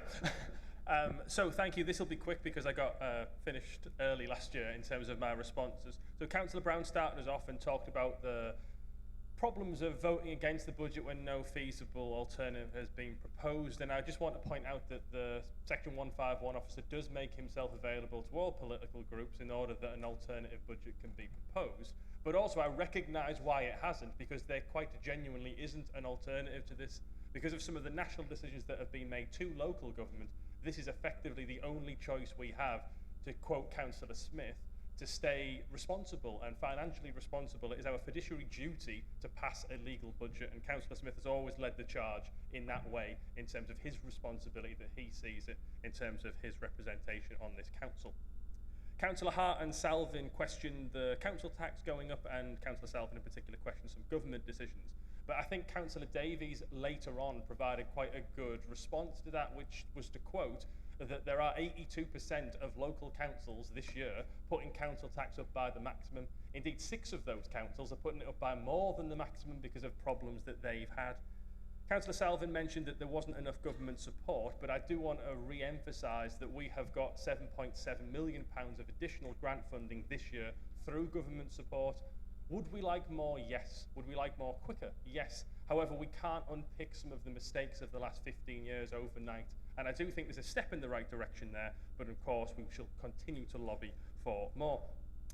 Councillor Hunt mentioned if people knew about some of the costs the council had, particularly in terms of children's services. I completely agree with him. Councillor Davies is fed up, and I'm sorry to hear that, but continues to talk about the need to lobby after this decision is made, and I agree with him fully on that. And I recognise how he's reached the compromise position of not wanting to vote against this, and ultimately, I assume, is going to abstain. Councillor Nightingale says that there are faults of all governments here, but also references similar to Councillor Davies that the voting against this is irresponsible when there's no alternative. I agree with him. Councillor Joy, I did enjoy the metaphor, and I do agree that powers have been dredged away from this council, and it leads us in this position today where there is no alternative, because I genuinely don't think one could be written down. This morning I mentioned this, that decisions have been taken away from local government. And I'm not critical of those who don't like the budget. I understand why you don't like it, but also I would plead with you, as others have said, not just myself, that we have to continue to maintain our fiduciary duty as councillors to pass a balanced legal budget. Councillor Suthers mentions austerity, and that's very correct. We've looked into the report today. It mentions the 15 billion that we had cut from local government in general between 2010 and 2020. Although things have smoothed since 2020, it's certainly not recovered the 15 billion that the local government lost. Councillor Thompson mentions lobbying, which I've covered, and also mentions that this settlement is not what we merit. I do agree with Councillor Thompson on that, but I do think it's a step in the direction towards what we merit. It is 7.7 million extra, and that does not include the council tax increase, which is on top. If you want to include that, and the government does, it's 12.8 million extra in the next financial year. But it's still a step in the right direction. It should be higher, I agree, but it's more than we had last year, and that is what fair funding is set to do. Councillor Jeffrey mentions the Conservative government, as did Councillor Richardson, and that goes back to the fair funding formula that I mentioned and some of those steps in the right direction. I do wish Ian all the best with his recovery also. Councillor King mentions the lobbying that we need to continue to do, and maybe can we do this more as a collective. We have tried this, so if councillors are minded, you don't have to do this now. In Appendix 16 in the budget papers, you see the regional response that was put together by all North Eastern councils, because most of us are in a very similar position. Yes, there are winners and losers in the North East, but most of us are ultimately not as funded as we probably should be, that we would argue as a plural, and not all North Eastern councils by any means are Labour. Councillor Kerr mentions the necessity to live within residents' means, but also the council's means. But I do think it's a bit disingenuous to attack the council with no alternative proposed. I also think it's disingenuous to cherry-pick facts. So to reference some of the challenges that this government has, and I agree it has challenges and it has problems, but not reference the fact that the previous government left behind a £151 billion deficit, I do think, as I've mentioned, is a little disingenuous. I also want to return to something I've mentioned in previous council meetings in terms of Councillor Kerr's comments, which is the Burkean principle, the father of modern-day conservatism in the UK. And Burke said that we as councillors have to use all of our knowledge. We're in privileged positions. We have access to all the information. Our residents don't, and that's not their fault. We know everything that we possibly can know or we can ask about if they can't. And I plead with members to make the correct decision based on all the facts. It's easy to oppose this because none of us, we're all residents, wants a council tax rise. None of us wants to see services cut. But we have to do the best with all that information to make the correct legal financial decision for this council. And in my opinion, that's voting for this budget. So I commend the budget to council. Thank you, Councillor Massey. Can I just re-announce that there will be a recorded vote on this budget proposal?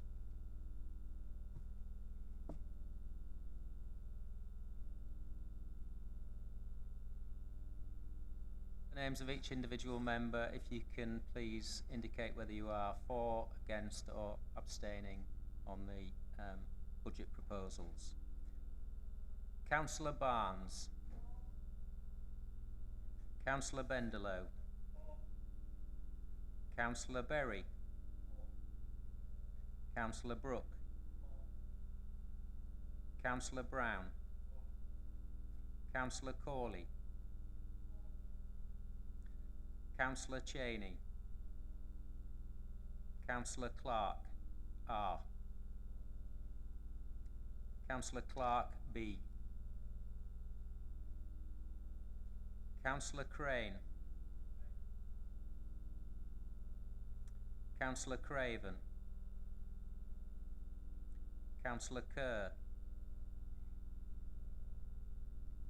Councillor Cutler. Councillor Davies. Councillor Earl. Councillor Evans. Sorry? Councillor Fairley. Councillor Fletcher. Councillor Gray. Councillor Grogan. Councillor Hargreaves.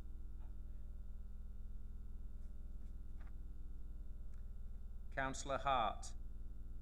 Aye. Councillor Hart, J. Councillor Holmes. Councillor Head. Councillor Hunt. Councillor Jeffrey, Sue.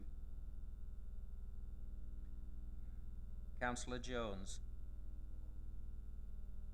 Councillor Joy. Councillor Kay.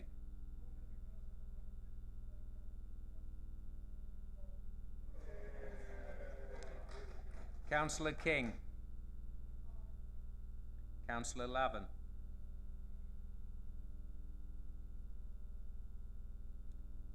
Councillor Massey. Councillor McHugh. Councillor McInnes. Councillor Morgan. Councillor Nightingale. Councillor O'Donoghue. Councillor Ovens. Councillor Pallister. Councillor Poley. Councillor Pugh.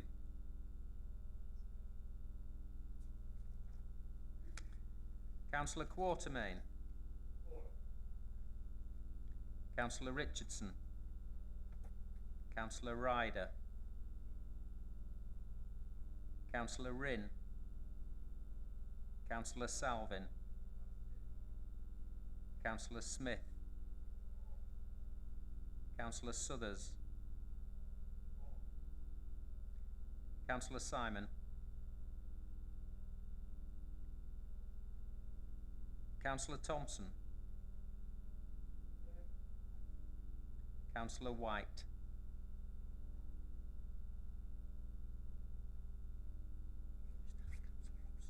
Councillor Robson.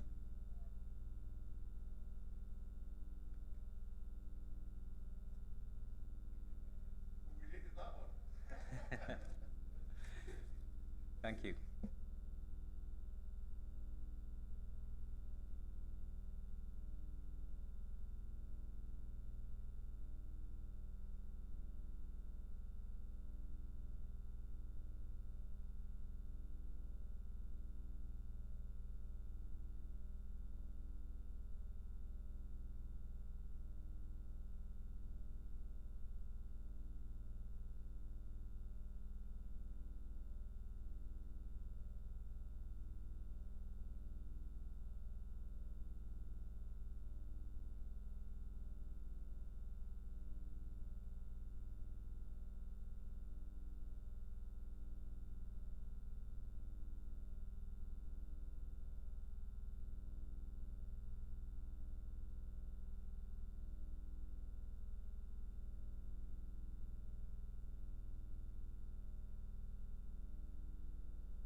I announce that the motion, that the proposal is carried. Can we have, I suggest after thank everybody for their input in the debate. Can I suggest we have 15 minutes or just under 15 minutes debate? Oh, numbers. So, yeah.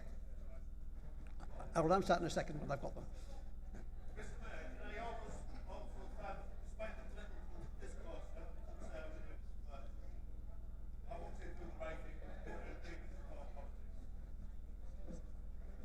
Which is why I thanked everybody.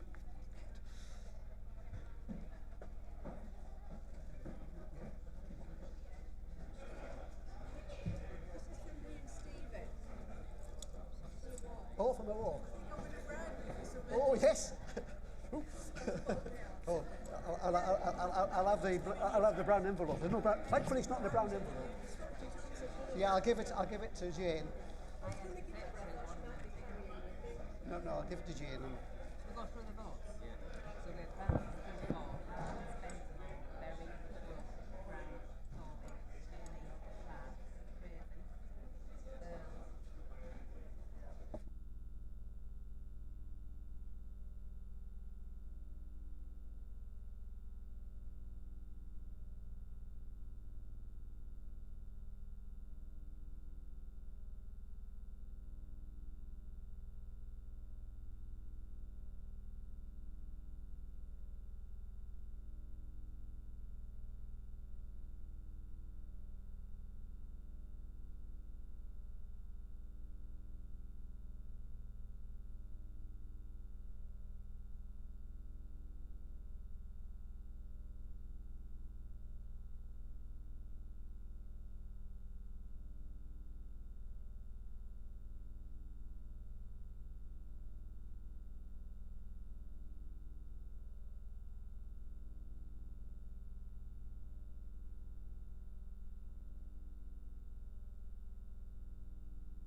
Okay, everybody, I'm aware of the time. If we can all take our seats, we can continue, as we've got a few items to go yet before the end of the Borough Council. So the sooner we can start, the sooner we can finish. First of all, can I give, now I've got the final figures, can I answer questions I've already been asked? What were the final figures of the voting for the budget? There was 32 for, 1 against, and 19 abstentions. Right, can we move on to item 9? We have a report from portfolio holders. We have a report from Cabinet Member for Adults. This is a question and answer session. Councillor Robson, would you like to go?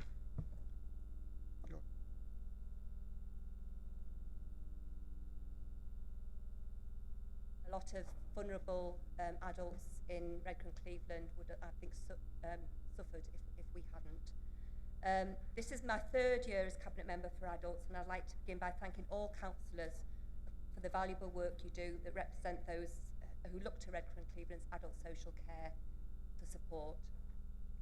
As last year, I'd like to specifically thank Councillor Ovens and Councillor Kay for their continuing commitment to the service in their roles as Chair and Vice Chair of Scrutiny. I would also like to thank other members of that group as well. During the past year, Councillor Ovens chaired the Transitions Arrangement for Parents, Carers, Task and Finish group, which is a collaboration between the Adults, Wellbeing and Health and the Children's and Family Scrutiny and Improvement Committee. Cabinet approved the recommendations from the group at its last meeting, and I'd like to thank everyone who contributed that really good piece of work. I think we all recognise the critical support that our local care sector provides to both working age and older disabled adults in our borough. Those that work in our care sector, as well as the many unpaid carers, are also our constituents, and it's important that we all continue to advocate for them. So once again, to all the unpaid carers and paid carers in our borough, I would like to sincerely thank every one of you, as without you, our most vulnerable residents would not have the quality of life that they do. As in previous years, the report contains the adult social care outcomes, and you can see these in section 2.3. There's quite a few of them, so I won't go through them. But overall, the council performs extremely well. Out of the 19 indicators, the council scored above the national average on 13 of those, the same on 1 and worse on 5. This is a slight improvement on our overall performance compared to last year. The council recorded the 6th highest satisfaction rating from carers regarding social services and the 10th highest satisfaction rating from adults who use services with their care and support. This is a fantastic achievement and demonstrates the incredible work of everyone involved in adult social care in Redcar and Cleveland. Some of you will be aware that in May 2024, the process began for our CQC inspection. A lot of work was put into this inspection prior and post-inspection. Unfortunately, the draft report contained many inaccuracies and errors, which we challenged, resulting in over 130 corrections being made to the final report. Our final report was published on the 4th of July last year, with the service scoring only 4 points short of an overall good. Although disappointing, the many positive aspects of the service were reflected by the then CQC Chief Inspector, who stated in his press release, "Our assessment of Redcar and Cleveland Borough Council revealed the challenges of delivering adult social care across one of England's most deprived areas, which was having an impact on people's health and well-being.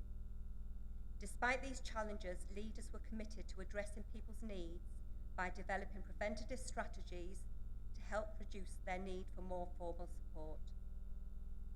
Redcar and Cleveland Borough Council are aware of the areas where improvements are needed, but should be pleased with the positive findings in our assessment and the foundation they've built. Following many comments and criticisms from many councils, CQC are currently reviewing the process, and so it's currently uncertain as to how and when the council will be re-inspected. I do hope that lessons are learned, because we all need an inspectorate that is fit for purpose for the good of the people that we support. I'd like to go on to highlight some of the new initiatives and pieces of work that have been carried out within my portfolio this last year. Since I became Cabinet Member for Adults, I've campaigned for better support for autistic and neurodiverse adults. We commissioned an independent consultation to better understand the experiences of people and how we could improve our service to better meet their needs. An improvement plan based on these recommendations was presented to scrutiny last year. To strengthen support for autistic adults with complex needs or higher personal risks, we also commissioned bespoke training on autism and suicidality. This training will enhance staff capability to provide safe and effective responses to autistic adults presenting with high-risk behaviours. In October 2025, following a competitive tendering process, the telecare provider for Redcar and Cleveland changed from Beyond Housing to Mediquick Connect. I'd like to thank both providers for the way that they worked together to ensure a successful transfer took place with no disruption in service to the people involved. The Reach and Respond service remained unchanged and is still provided by Beyond Housing. Our new telecare partnership with Mediquick Connect provides an ideal opportunity to harness the benefits of technological developments to support our residents. We have a new extra housing scheme in Gisborough, with Aldeniti Court opened in September 2025. There is continued demand in Redcar and Cleveland for housing with support to growing elderly populations, and it is one way of reducing pressure on the adult social care sector. The council already commissions 4 current extra care schemes in the borough, which have high occupancy levels, and Aldeniti Court is the first extra care housing facility in the east of the borough. Another initiative I'm proud of is the investment we have made in our property and financial affairs team. We as a council are responsible for managing the property and financial affairs of over 450 adults who do not have the mental capacity to manage this for themselves. In recent years, there's been a significant increase in the number of adults being supported, with their circumstances becoming increasingly more complex. This has resulted in sustained additional work pressures being placed on the team that provides this important service. Over the last year, I've worked in partnership with family members and officers to better understand their experiences, and this has led to an investment to ensure capacity met demand in order that we could ensure the service remains responsive and person-centred. I announced the launch of the Care in Kind project in my first annual report. It's an online forum which aims to recognise and promote the vital role that care workers play in our society. Some of you may remember a time when the local care market was really struggling to employ care workers, and we were unable to secure care packages in a timely way for people coming out of hospital. Fortunately, in recent years, this has not been the case, and I believe initiatives like the Care in Kind have assisted in this. To show the care sector community how much we value care workers, we held the first Care in Kind Awards in autumn 2025. Due to the success of the event, the 2026 awards will be a bigger event, with awards being presented by the Mayor, and I hope many of you can attend this and to show your support when this happens. Co-production is something that I've championed since becoming a Cabinet Member, and in late 2025 we worked with industry experts, Social Care Institute for Excellence, to help us strengthen our co-production practice further. We now have a new co-production steering group known as Redcar and Cleveland Voices for Real Change. This group will be working on producing a new adult social care strategy during the next financial year. We have awarded a new contract to provide infrastructure support to voluntary community and enterprise sector. Enhanced Redcar and Cleveland was a successful bidder and has been working in partnership with adult social care to support the growth of community-based provision in our area.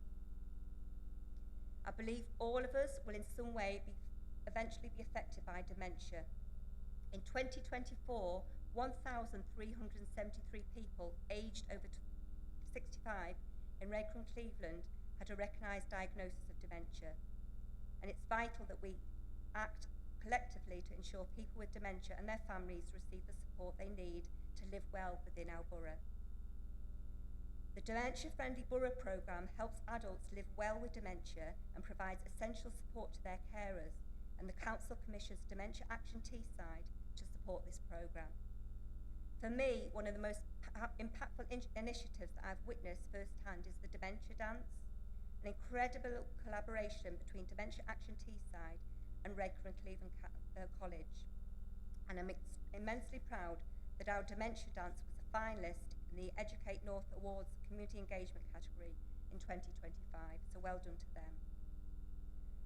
I believe that everyone should have equal opportunity to access high quality care and support tailored to their individual needs, without being disadvantaged due to their background, culture, or community.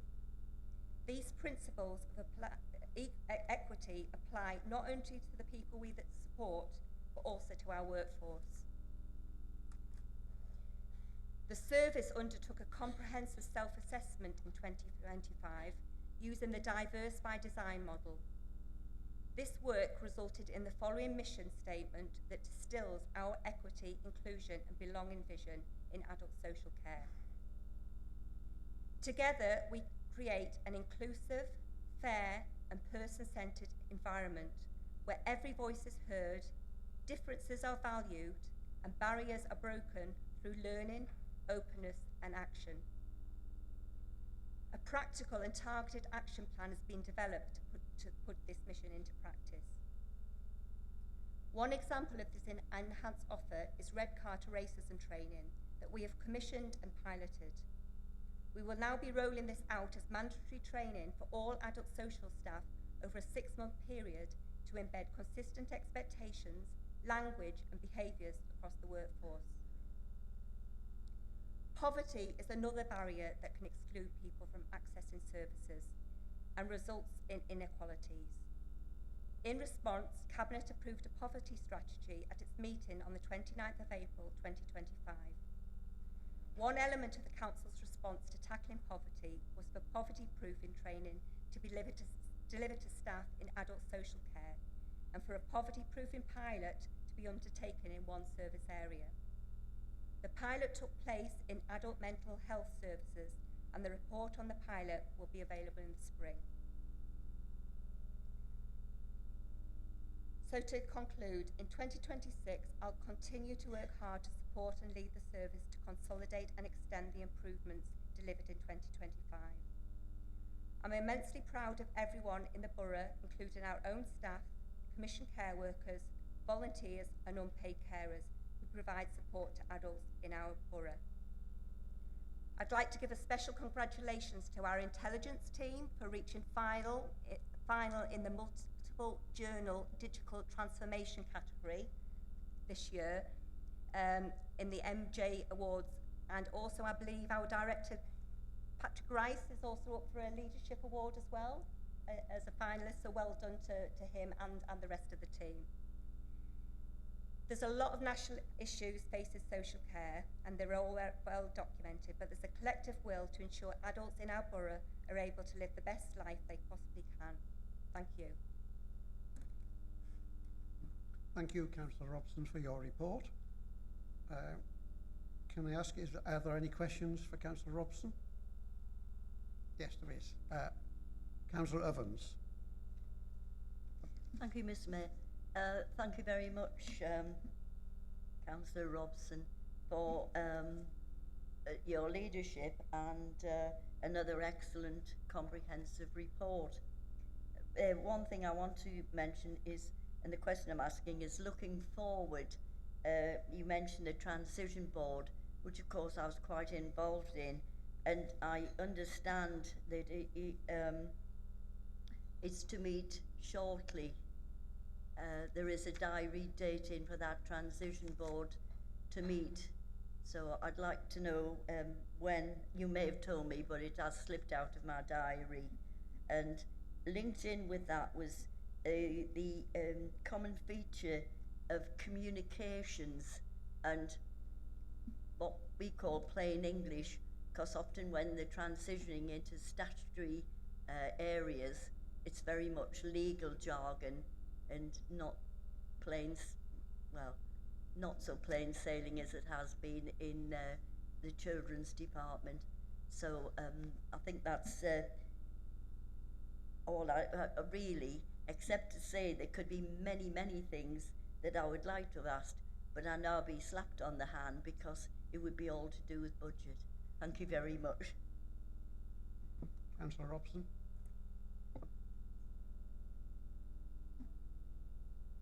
Yeah, the first meeting's on the 9th of March. So, yeah, and totally I agree. And I think that was one of the actions about accessibility, the language, but also that our local offer was better communicated as well on like digital platforms as well. So that all ties in with the better communication. It is a minefield for people kind of understanding, and we need to get better at that, absolutely. Councillor Thompson. Thank you, Mr. Mayor. I hope the sponsorship is rolling in. Thanks, Cabinet Member, for the report. Very comprehensive. I would like to ask a question specifically on safeguarding. Now, I inquired at the end of last year what my status was, given that I previously had taken part in inspecting children's homes and adult care homes, did my safeguarding, did my DBS, was it still applicable? To be advised that the system now does not provide a corporate parent, such as myself, with that support. So, I'm interested in seeking your guidance as to where we sit at the moment as a local authority in supporting members, having that training and making sure it is in place. There is a motion to follow later on this afternoon, which I'm disappointed that it had to be tabled, because we should already have had such an arrangement in place. So I'm very supportive of the motion, and I welcome and congratulate the councillor in bringing it forward. But I was advised in December that we do have an arrangement, I think, with Middlesbrough to offer e-learning, but only on request. Surely that is not sufficient and is inadequate in terms of a corporate parent should already be well versed in safeguarding. So I do ask that you, having tabled this very important subject, and given that wherever we turn today in the country, safeguarding is an issue that is not being addressed adequately by organisations, be they large or small, we as a local authority surely should be at the forefront of ensuring that our corporate parenthood is well supported and well served, so that elected members can be doing their duty in a safe environment. Councillor Robson. Sorry, so are you asking whether about whether everyone should have a DBS check? Was that your question? Yeah. Well, I agree. I do. I think we absolutely need to be looking at that. So I'll be supporting the motion. I also think, as well as councillors, because we do get some safeguarding training, I believe. I'd like to look at more of that, because we should be. It's everybody's responsibility to be safeguarding the people that we that we represent. So if we see things within our community, whether we're councillors or whether we're members of the public, it's everybody's duty to safeguard people. So I'll take that back, and we'll look at enhancing what the offer is in regards to safeguarding knowledge across all councillors, because yeah, you're right, and I support that. Yeah. Thank you. Councillor King. Thank you, Mr. Mayor. I just want to reiterate thanks to the Chair and Vice Chair of the transition group. Unfortunately, I was at work on every single meeting, but I'm also interested in still being involved as and where I can. So if I could please have an invite on the 9th of March, if I can make it, I'll try and make it. Thank you. Councillor Robson. Make sure that happens.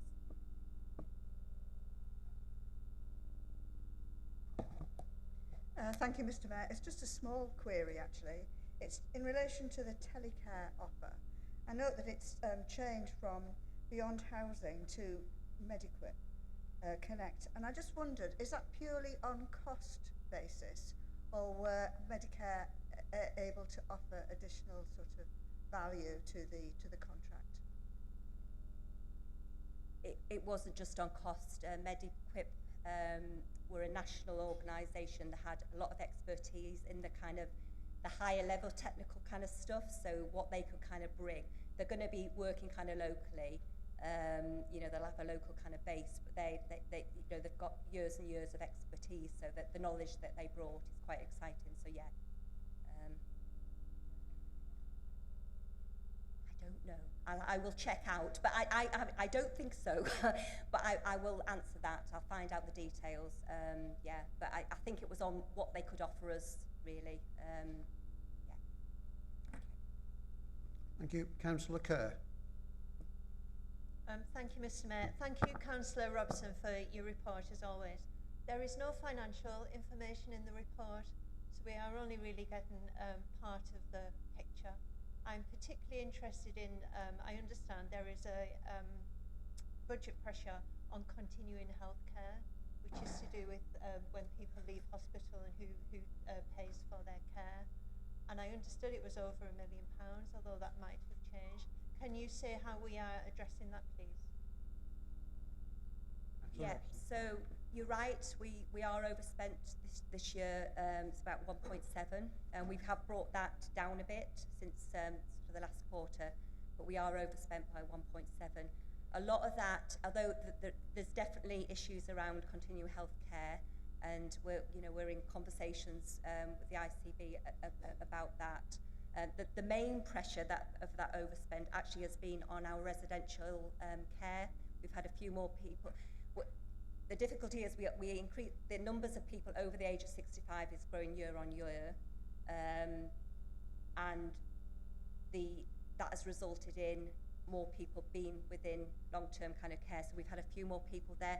That's not been helped, but again, how we're addressing that, there's been a lot of pressures from hospitals to get people out quicker, and sometimes people are out quicker, families want people safe, so they've been admitted to long-term residential care rather than the home first approach and reablement, because some of the staff in the hospitals don't understand the offer well enough about the reablement and home first approach.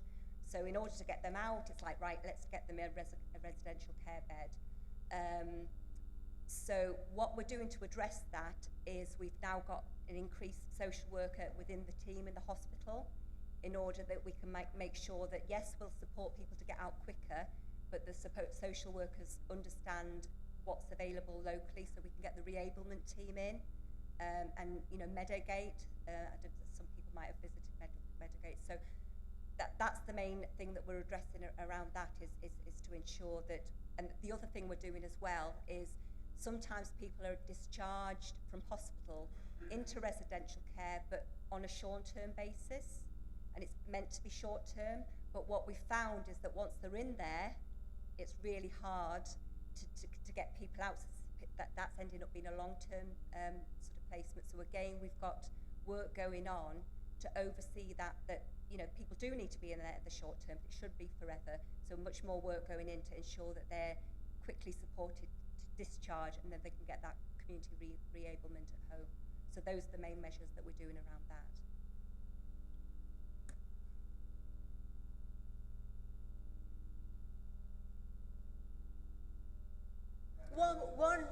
One minute, and I've made a plea in here before for this. Can we please have financial information on the same page as performance, as activity of the council? Because I think it would make things a lot more transparent, and it would be a much better debate. That's all. Thank you. Okay. I think that's everyone's who's put their things forward. Can we accept the report? Everyone happy with that? No, thank you. And move on to item 10. We've got two reports to debate. The first of which is the report of Independent Remuneration Panel. Okay, movers. Yes, can I move this report, please? I think there was a precedent established quite a long time ago, actually, by, I think it was the former Councillor Mason. No, maybe it was Councillor Nightingale as well.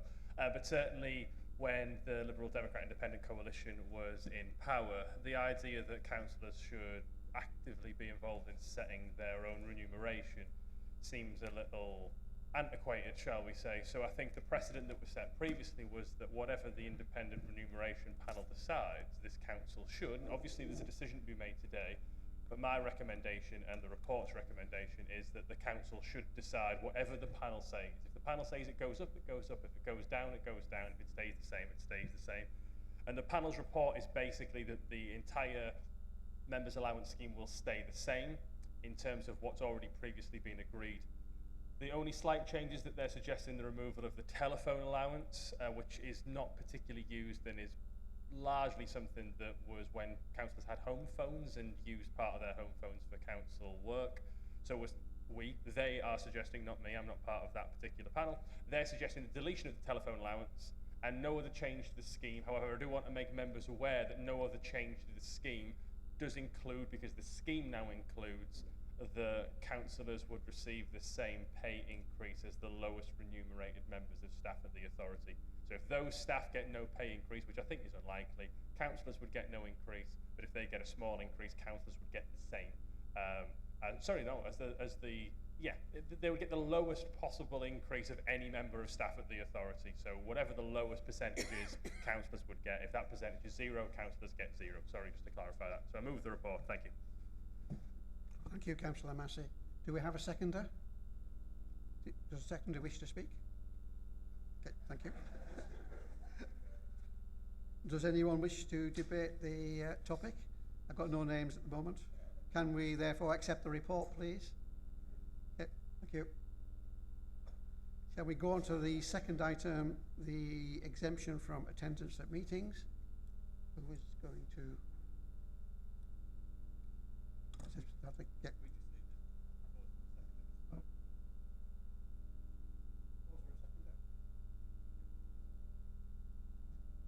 Anyone wish to speak?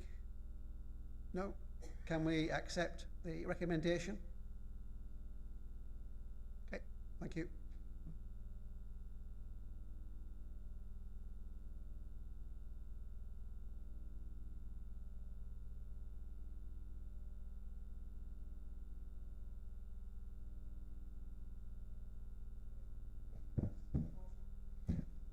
Thank you, Mr. Mayor.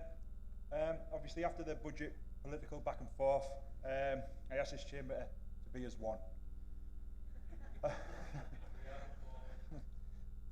Resistance is futile. Anyway, as one, this chamber can show how powerful it can be for the betterment of its residents. I'm going to take this motion as read and would like to comment on this motion before we discuss. I bring to move this motion concerning the DBS checks for elected councillors, members for councils, an issue that goes to the heart of public trust, safeguarding and our responsibilities as elected representatives. Councillors play a significant role in decisions affecting education, children's services, adult social care, and current DBS framework does not consistently reflect the real-world nature of the responsibilities of our vulnerable residents. This motion seeks to do exactly that, no more, no less. It does not seek to bar anyone from standing in an election, nor does it undermine the democratic mandate of elected members.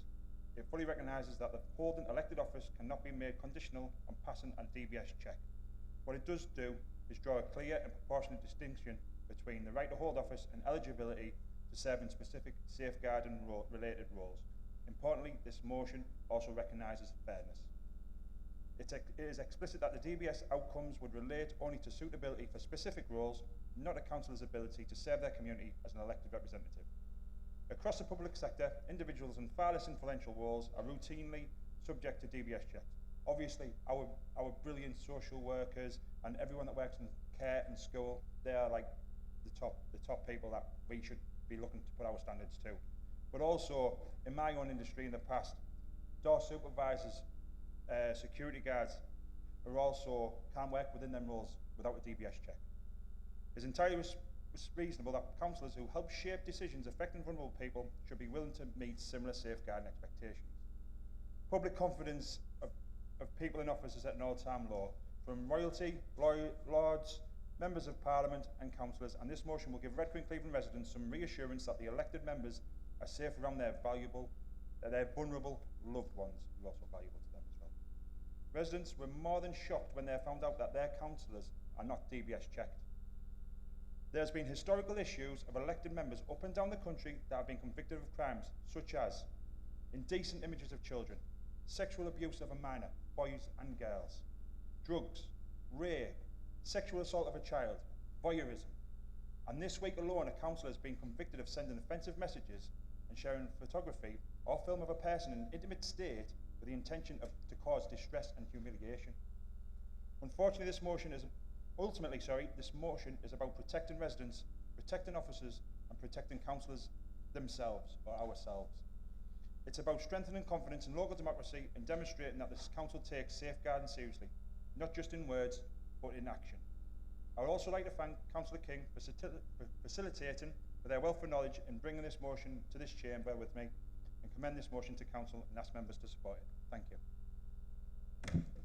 Do I have a seconder for the motion? Thank you. You wish to speak? No. Can I speak now? Yeah? You seconding? Yep, Yes. second. Do you wish to speak? Yes, please. Yes, please. Thanks, Mr Mayor, and thank you to Councillor Grogan for proposing this motion, which I'm pleased to second, as it's measured, it's lawful and it's proportionate, and it will hopefully strengthen public confidence in the office we hold. Although if the law allowed it, I would make enhanced DBS checks mandatory for all councillors. Sadly, that's not lawful. This isn't simply about committee structures, it's about the weight that comes with a title councillor. In conversations I've had with members of the public, senior social workers and members of the fostering panel, there's been genuine surprise when they learn that councillors are not automatically subject to any form of DBS check. There's a widespread assumption that we are, which can be dangerous. Residents, I don't know about any of you, but residents sometimes invite us into their homes to look at paperwork or to support them, or if they've got an issue with Beyond about some damp. I will go into people's homes. We attend, and I've seen pictures of people in here attending family fun days and actually organising and putting them, and people will wander off and leave their children with us because they actually assume that we're DBS checked and we're safe. So vulnerable adults will speak to us alone. Families will share deep and personal information about themselves and safeguarding concerns, domestic abuse, neglect. People will come to us with all of these issues, mental health crises, children that they're deemed to be at risk, and they do that because they trust us. We hold a public office and they assume that we're vetted accordingly. The trust is extended to us not based on who we are, but based on the authority of the role. If the public already believe that the title carries safeguarding clearance, then in reality we're operating on implied trust rather than verified assurance. Nationally, as Peter said, there's been serious cases. Elected members have been convicted of abusing positions of trust, misconduct in a public office, serious sexual offences, including with children. We've got to admit these cases are rare, and the vast majority of councillors serve honourably, but governance systems are not designed only for the majority. They exist to ensure safeguards are applied consistently. It's also important to be really realistic. A DBS check is not a guarantee of character. It reflects known convictions or relevant information at a given point in time. An individual with no recorded offence would receive a clear certificate, but that's true in every safeguarding setting. Safeguarding is built on layers of assurance, and a check doesn't create safety on its own, it just contributes to it. It also seems very apt that we're debating this during the budget setting meeting. Under legislation, a councillor who's in arrears of council tax beyond a prescribed threshold is prohibited from voting on the budget. The law is precise in regards to that, yet there's no equivalent structure or safeguarding requirement attached to our role, and we're allowed, or anybody is allowed to vote on the future of children and their protection, irrelevant if they've got a conviction.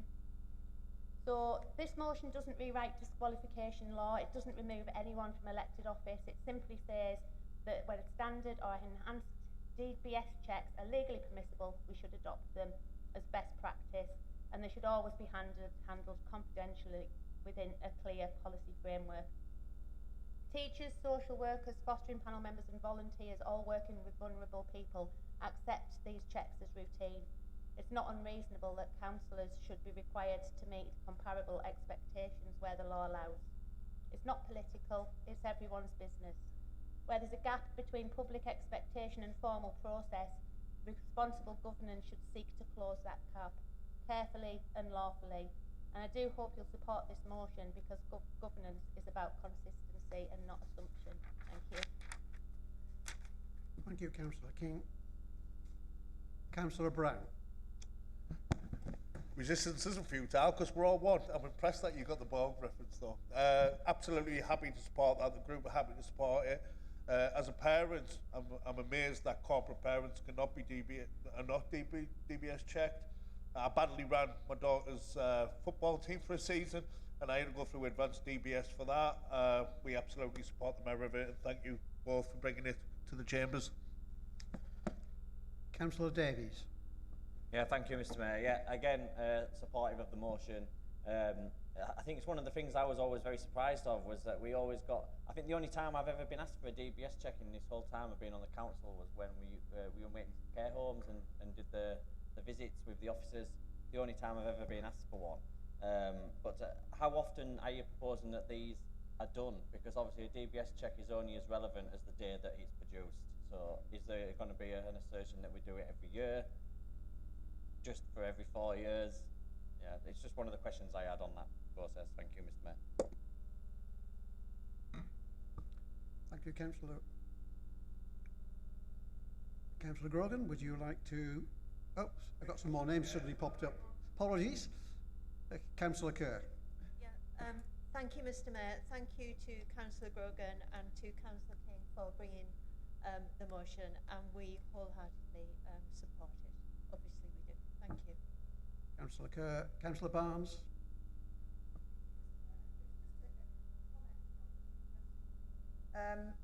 I sit on both the fostering panel and the adoption panel, and I have a DBS, but and just to say that that foster carers have to renew their DBS every 5 years. So 4 years would be something which would be, I would suggest, as sort of a reasonable period of time. Councillor Cheney.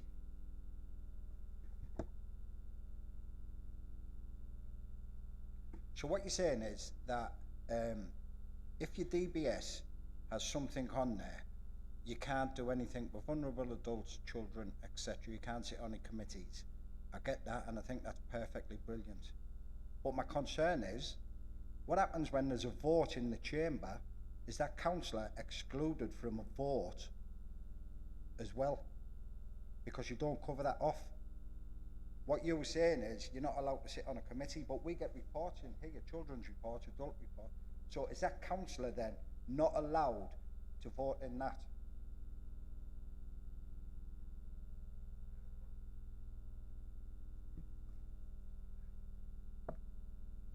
I don't believe that would be lawful to do that. So the way the motion is worded, there will be a policy coming back for approval anyway, so all of that detail would be ironed out in that particular document. Okay, thank you very much. As no names popped up again this time, Councillor Grogan, would you like to wind up the... Firstly, I'd like to say thank you. The lack of questions tells me, and apart from that comments, that everyone's generally in favour of this. I was actually thinking along the lines of the 4-year cycle that elected members, what Councillor Barnes has already said, Councillor Davies. You've got to remember, with being in this position, if anything was to happen untowards whilst in that position, like I mentioned there, this has actually happened this week where sitting councillors actually being brought out and it comes out in the public eye. It gets seen by media and magistrates, or it does come out. So the 4 years is the sort of cycle that I would suggest following that. Yes, Councillor Cheney, the monitoring officer, has already said that we've had a look at some framework, and the whole point of it is we want to go everyone together, move it together, bring it together.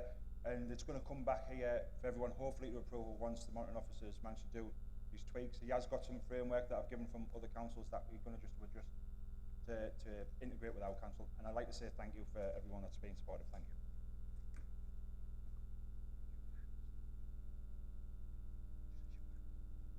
Can I have a show of hands of those in favour of the motion?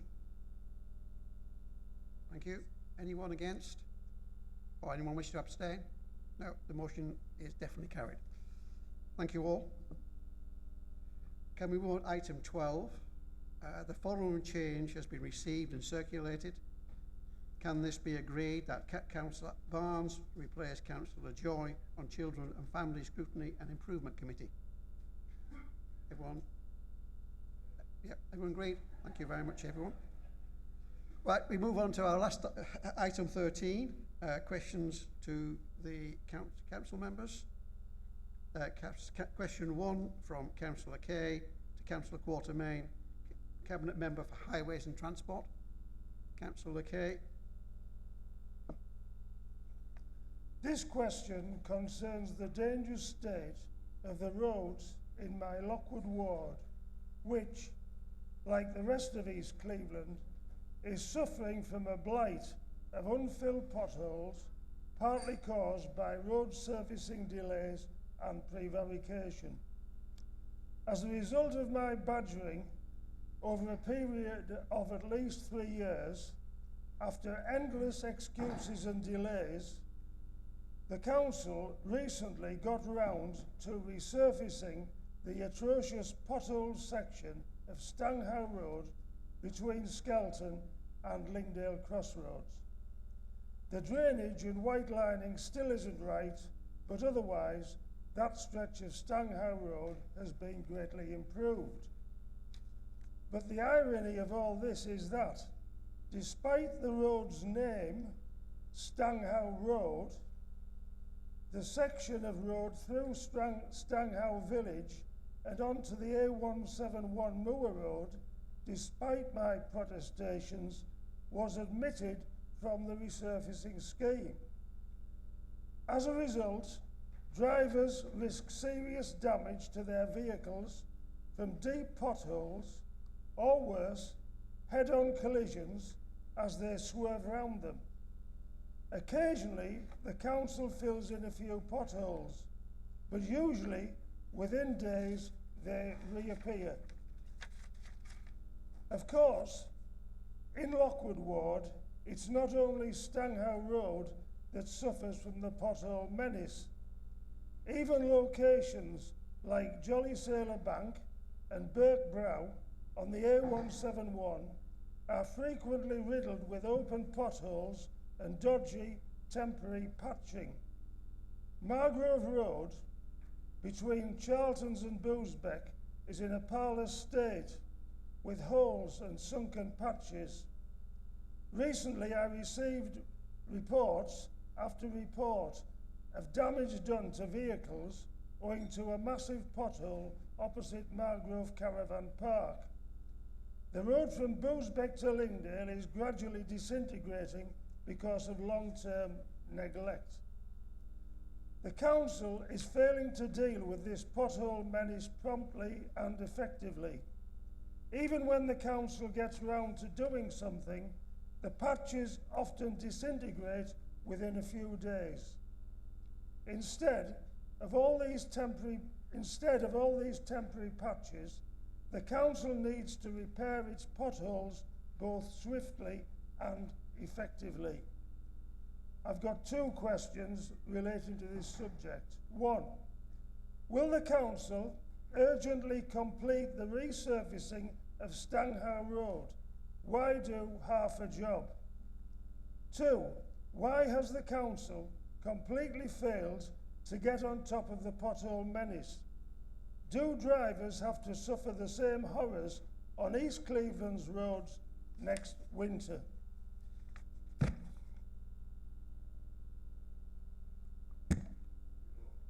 Councillor Quatermain. Thank you, Mr. Mayor, and thank you for your question, Councillor, and your urgent question on Lockwood Ward and East Cleveland roads more generally. That's right. Yeah. Thank you. Thank you for Thank you for the correction. In fact, I had a quick sift through my emails before I came to write this answer up, and I can see how urgent it is because I had one email on Stanghow Road in 2 years. But thank you for bringing it up at full council in front of the public and press. So regarding, he's gone, Steve. Regarding Stanghow Road, you've already given it to me. Regarding Stanghow Road, and apologies, this might take a little bit of time. The resurfacing that is already completed on Stanghow Road has cost over £304,000. That's 18% of the council's entire resurfacing budget for 2025 to 2026. The section between Low Stanghow Road and the A171 is scheduled for permanent carriageway patching using specialist plant we have recently introduced to the council and is being delivered by our own operatives.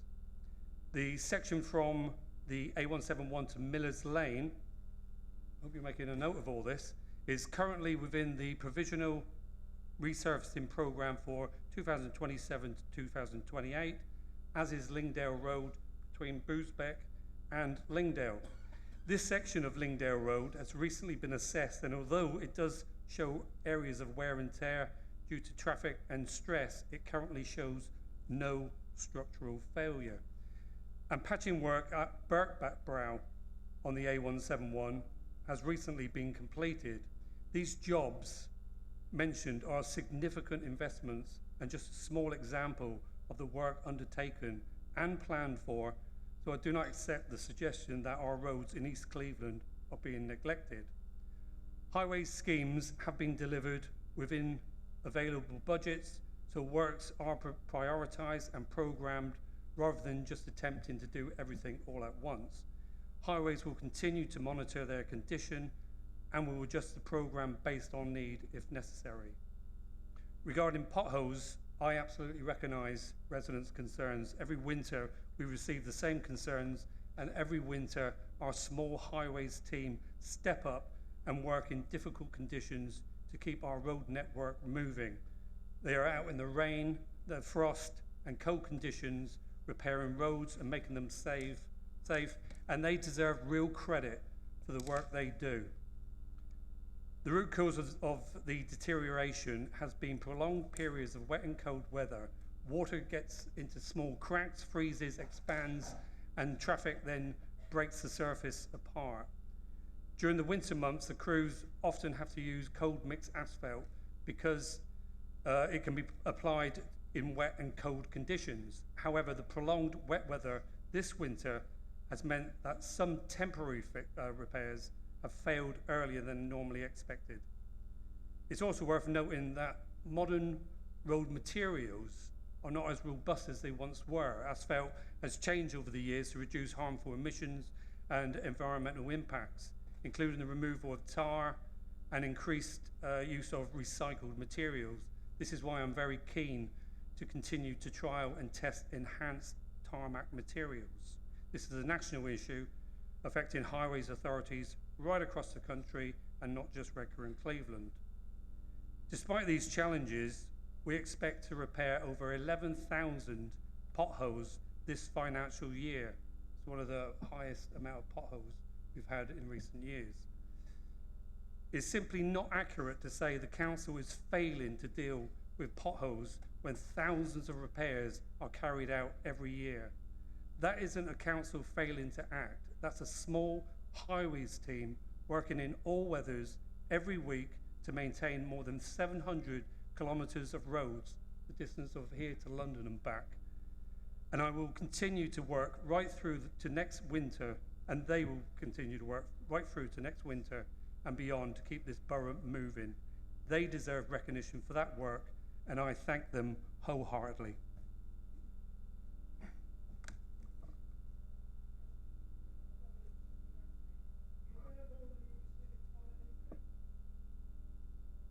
I've sent hundreds to your officers who obviously aren't keeping you informed of the parlous mess we're in East Cleveland.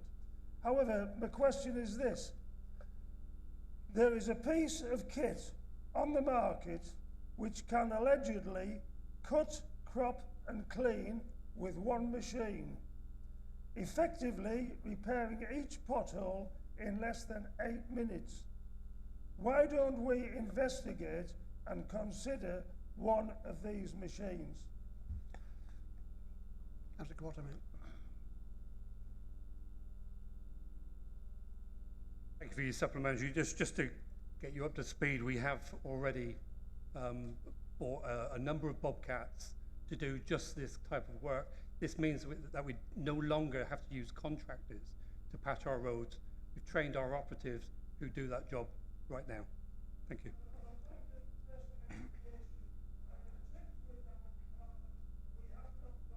These machines which does it as an individual machine in 8 minutes flat.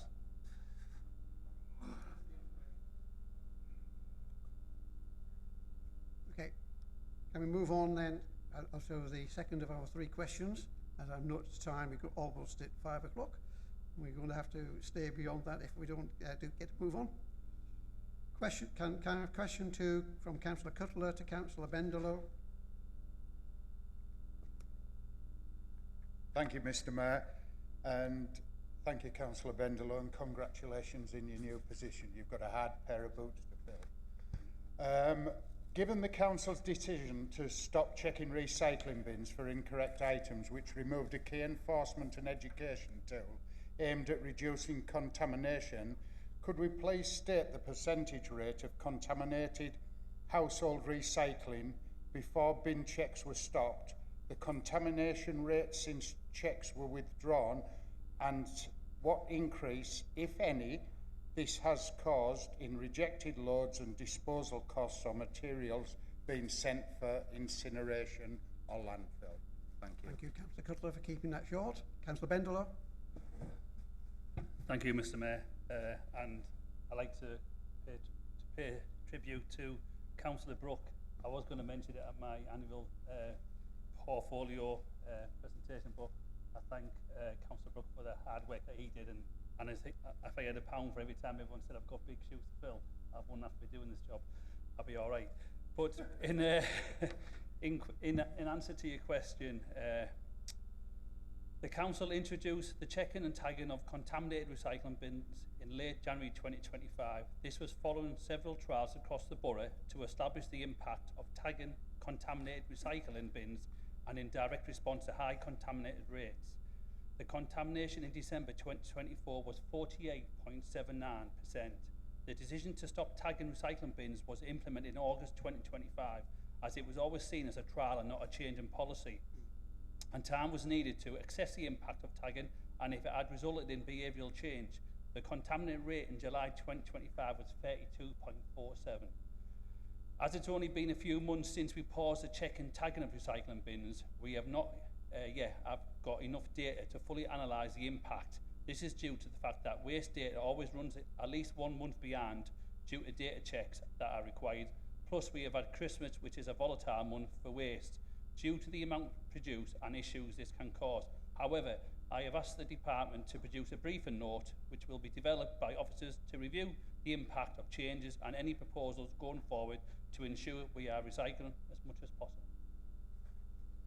Councillor Cutler, do you have a supplementary?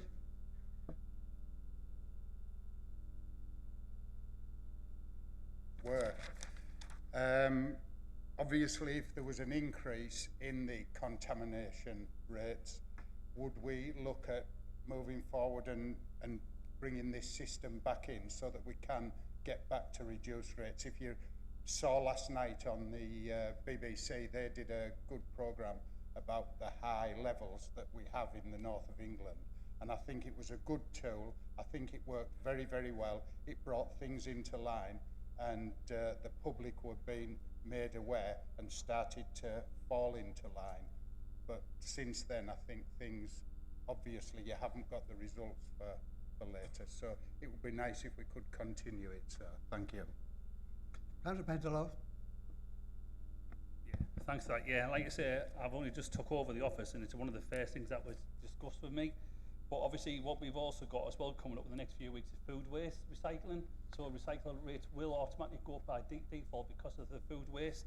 Again, once the officers have reviewed the data and give it a briefing, then we'll have more information, then we'll make a decision going forward, which is the best way to recycle more in the borough. But like I say, I've asked for the officer to try and get that done as quickly as possible, so I'll get that information as soon as we can. All right, thank you. Thank you. Last question from Councillor Cutler to Councillor Brown. Thank you again, Mr. Mayor, and thank you, Councillor Brown, for taking the question. Will the Leader of the Council urgently and publicly lobby the Home Secretary and Policing Ministers for a fundamental, fairer police settlement for Cleveland, one that properly reflects the scale of crime, deprivation and policing demand in our area, so that Cleveland Police is not forced into further erosion of services and our residents are not left with protection than communities elsewhere? Thank you. Councillor Brown. Thank you for your question. In principle, yes. However, I am going to meet with the Police and Crime Commissioner first and give him the courtesy. I'm not duplicating anything he's already done. So, yes, certainly I will write to the Home Secretary once I've met Matt Story again and just see what work that's already taken place in terms of trying to drive up that funding for Cleveland Police. But I absolutely agree the police need more funding in the area.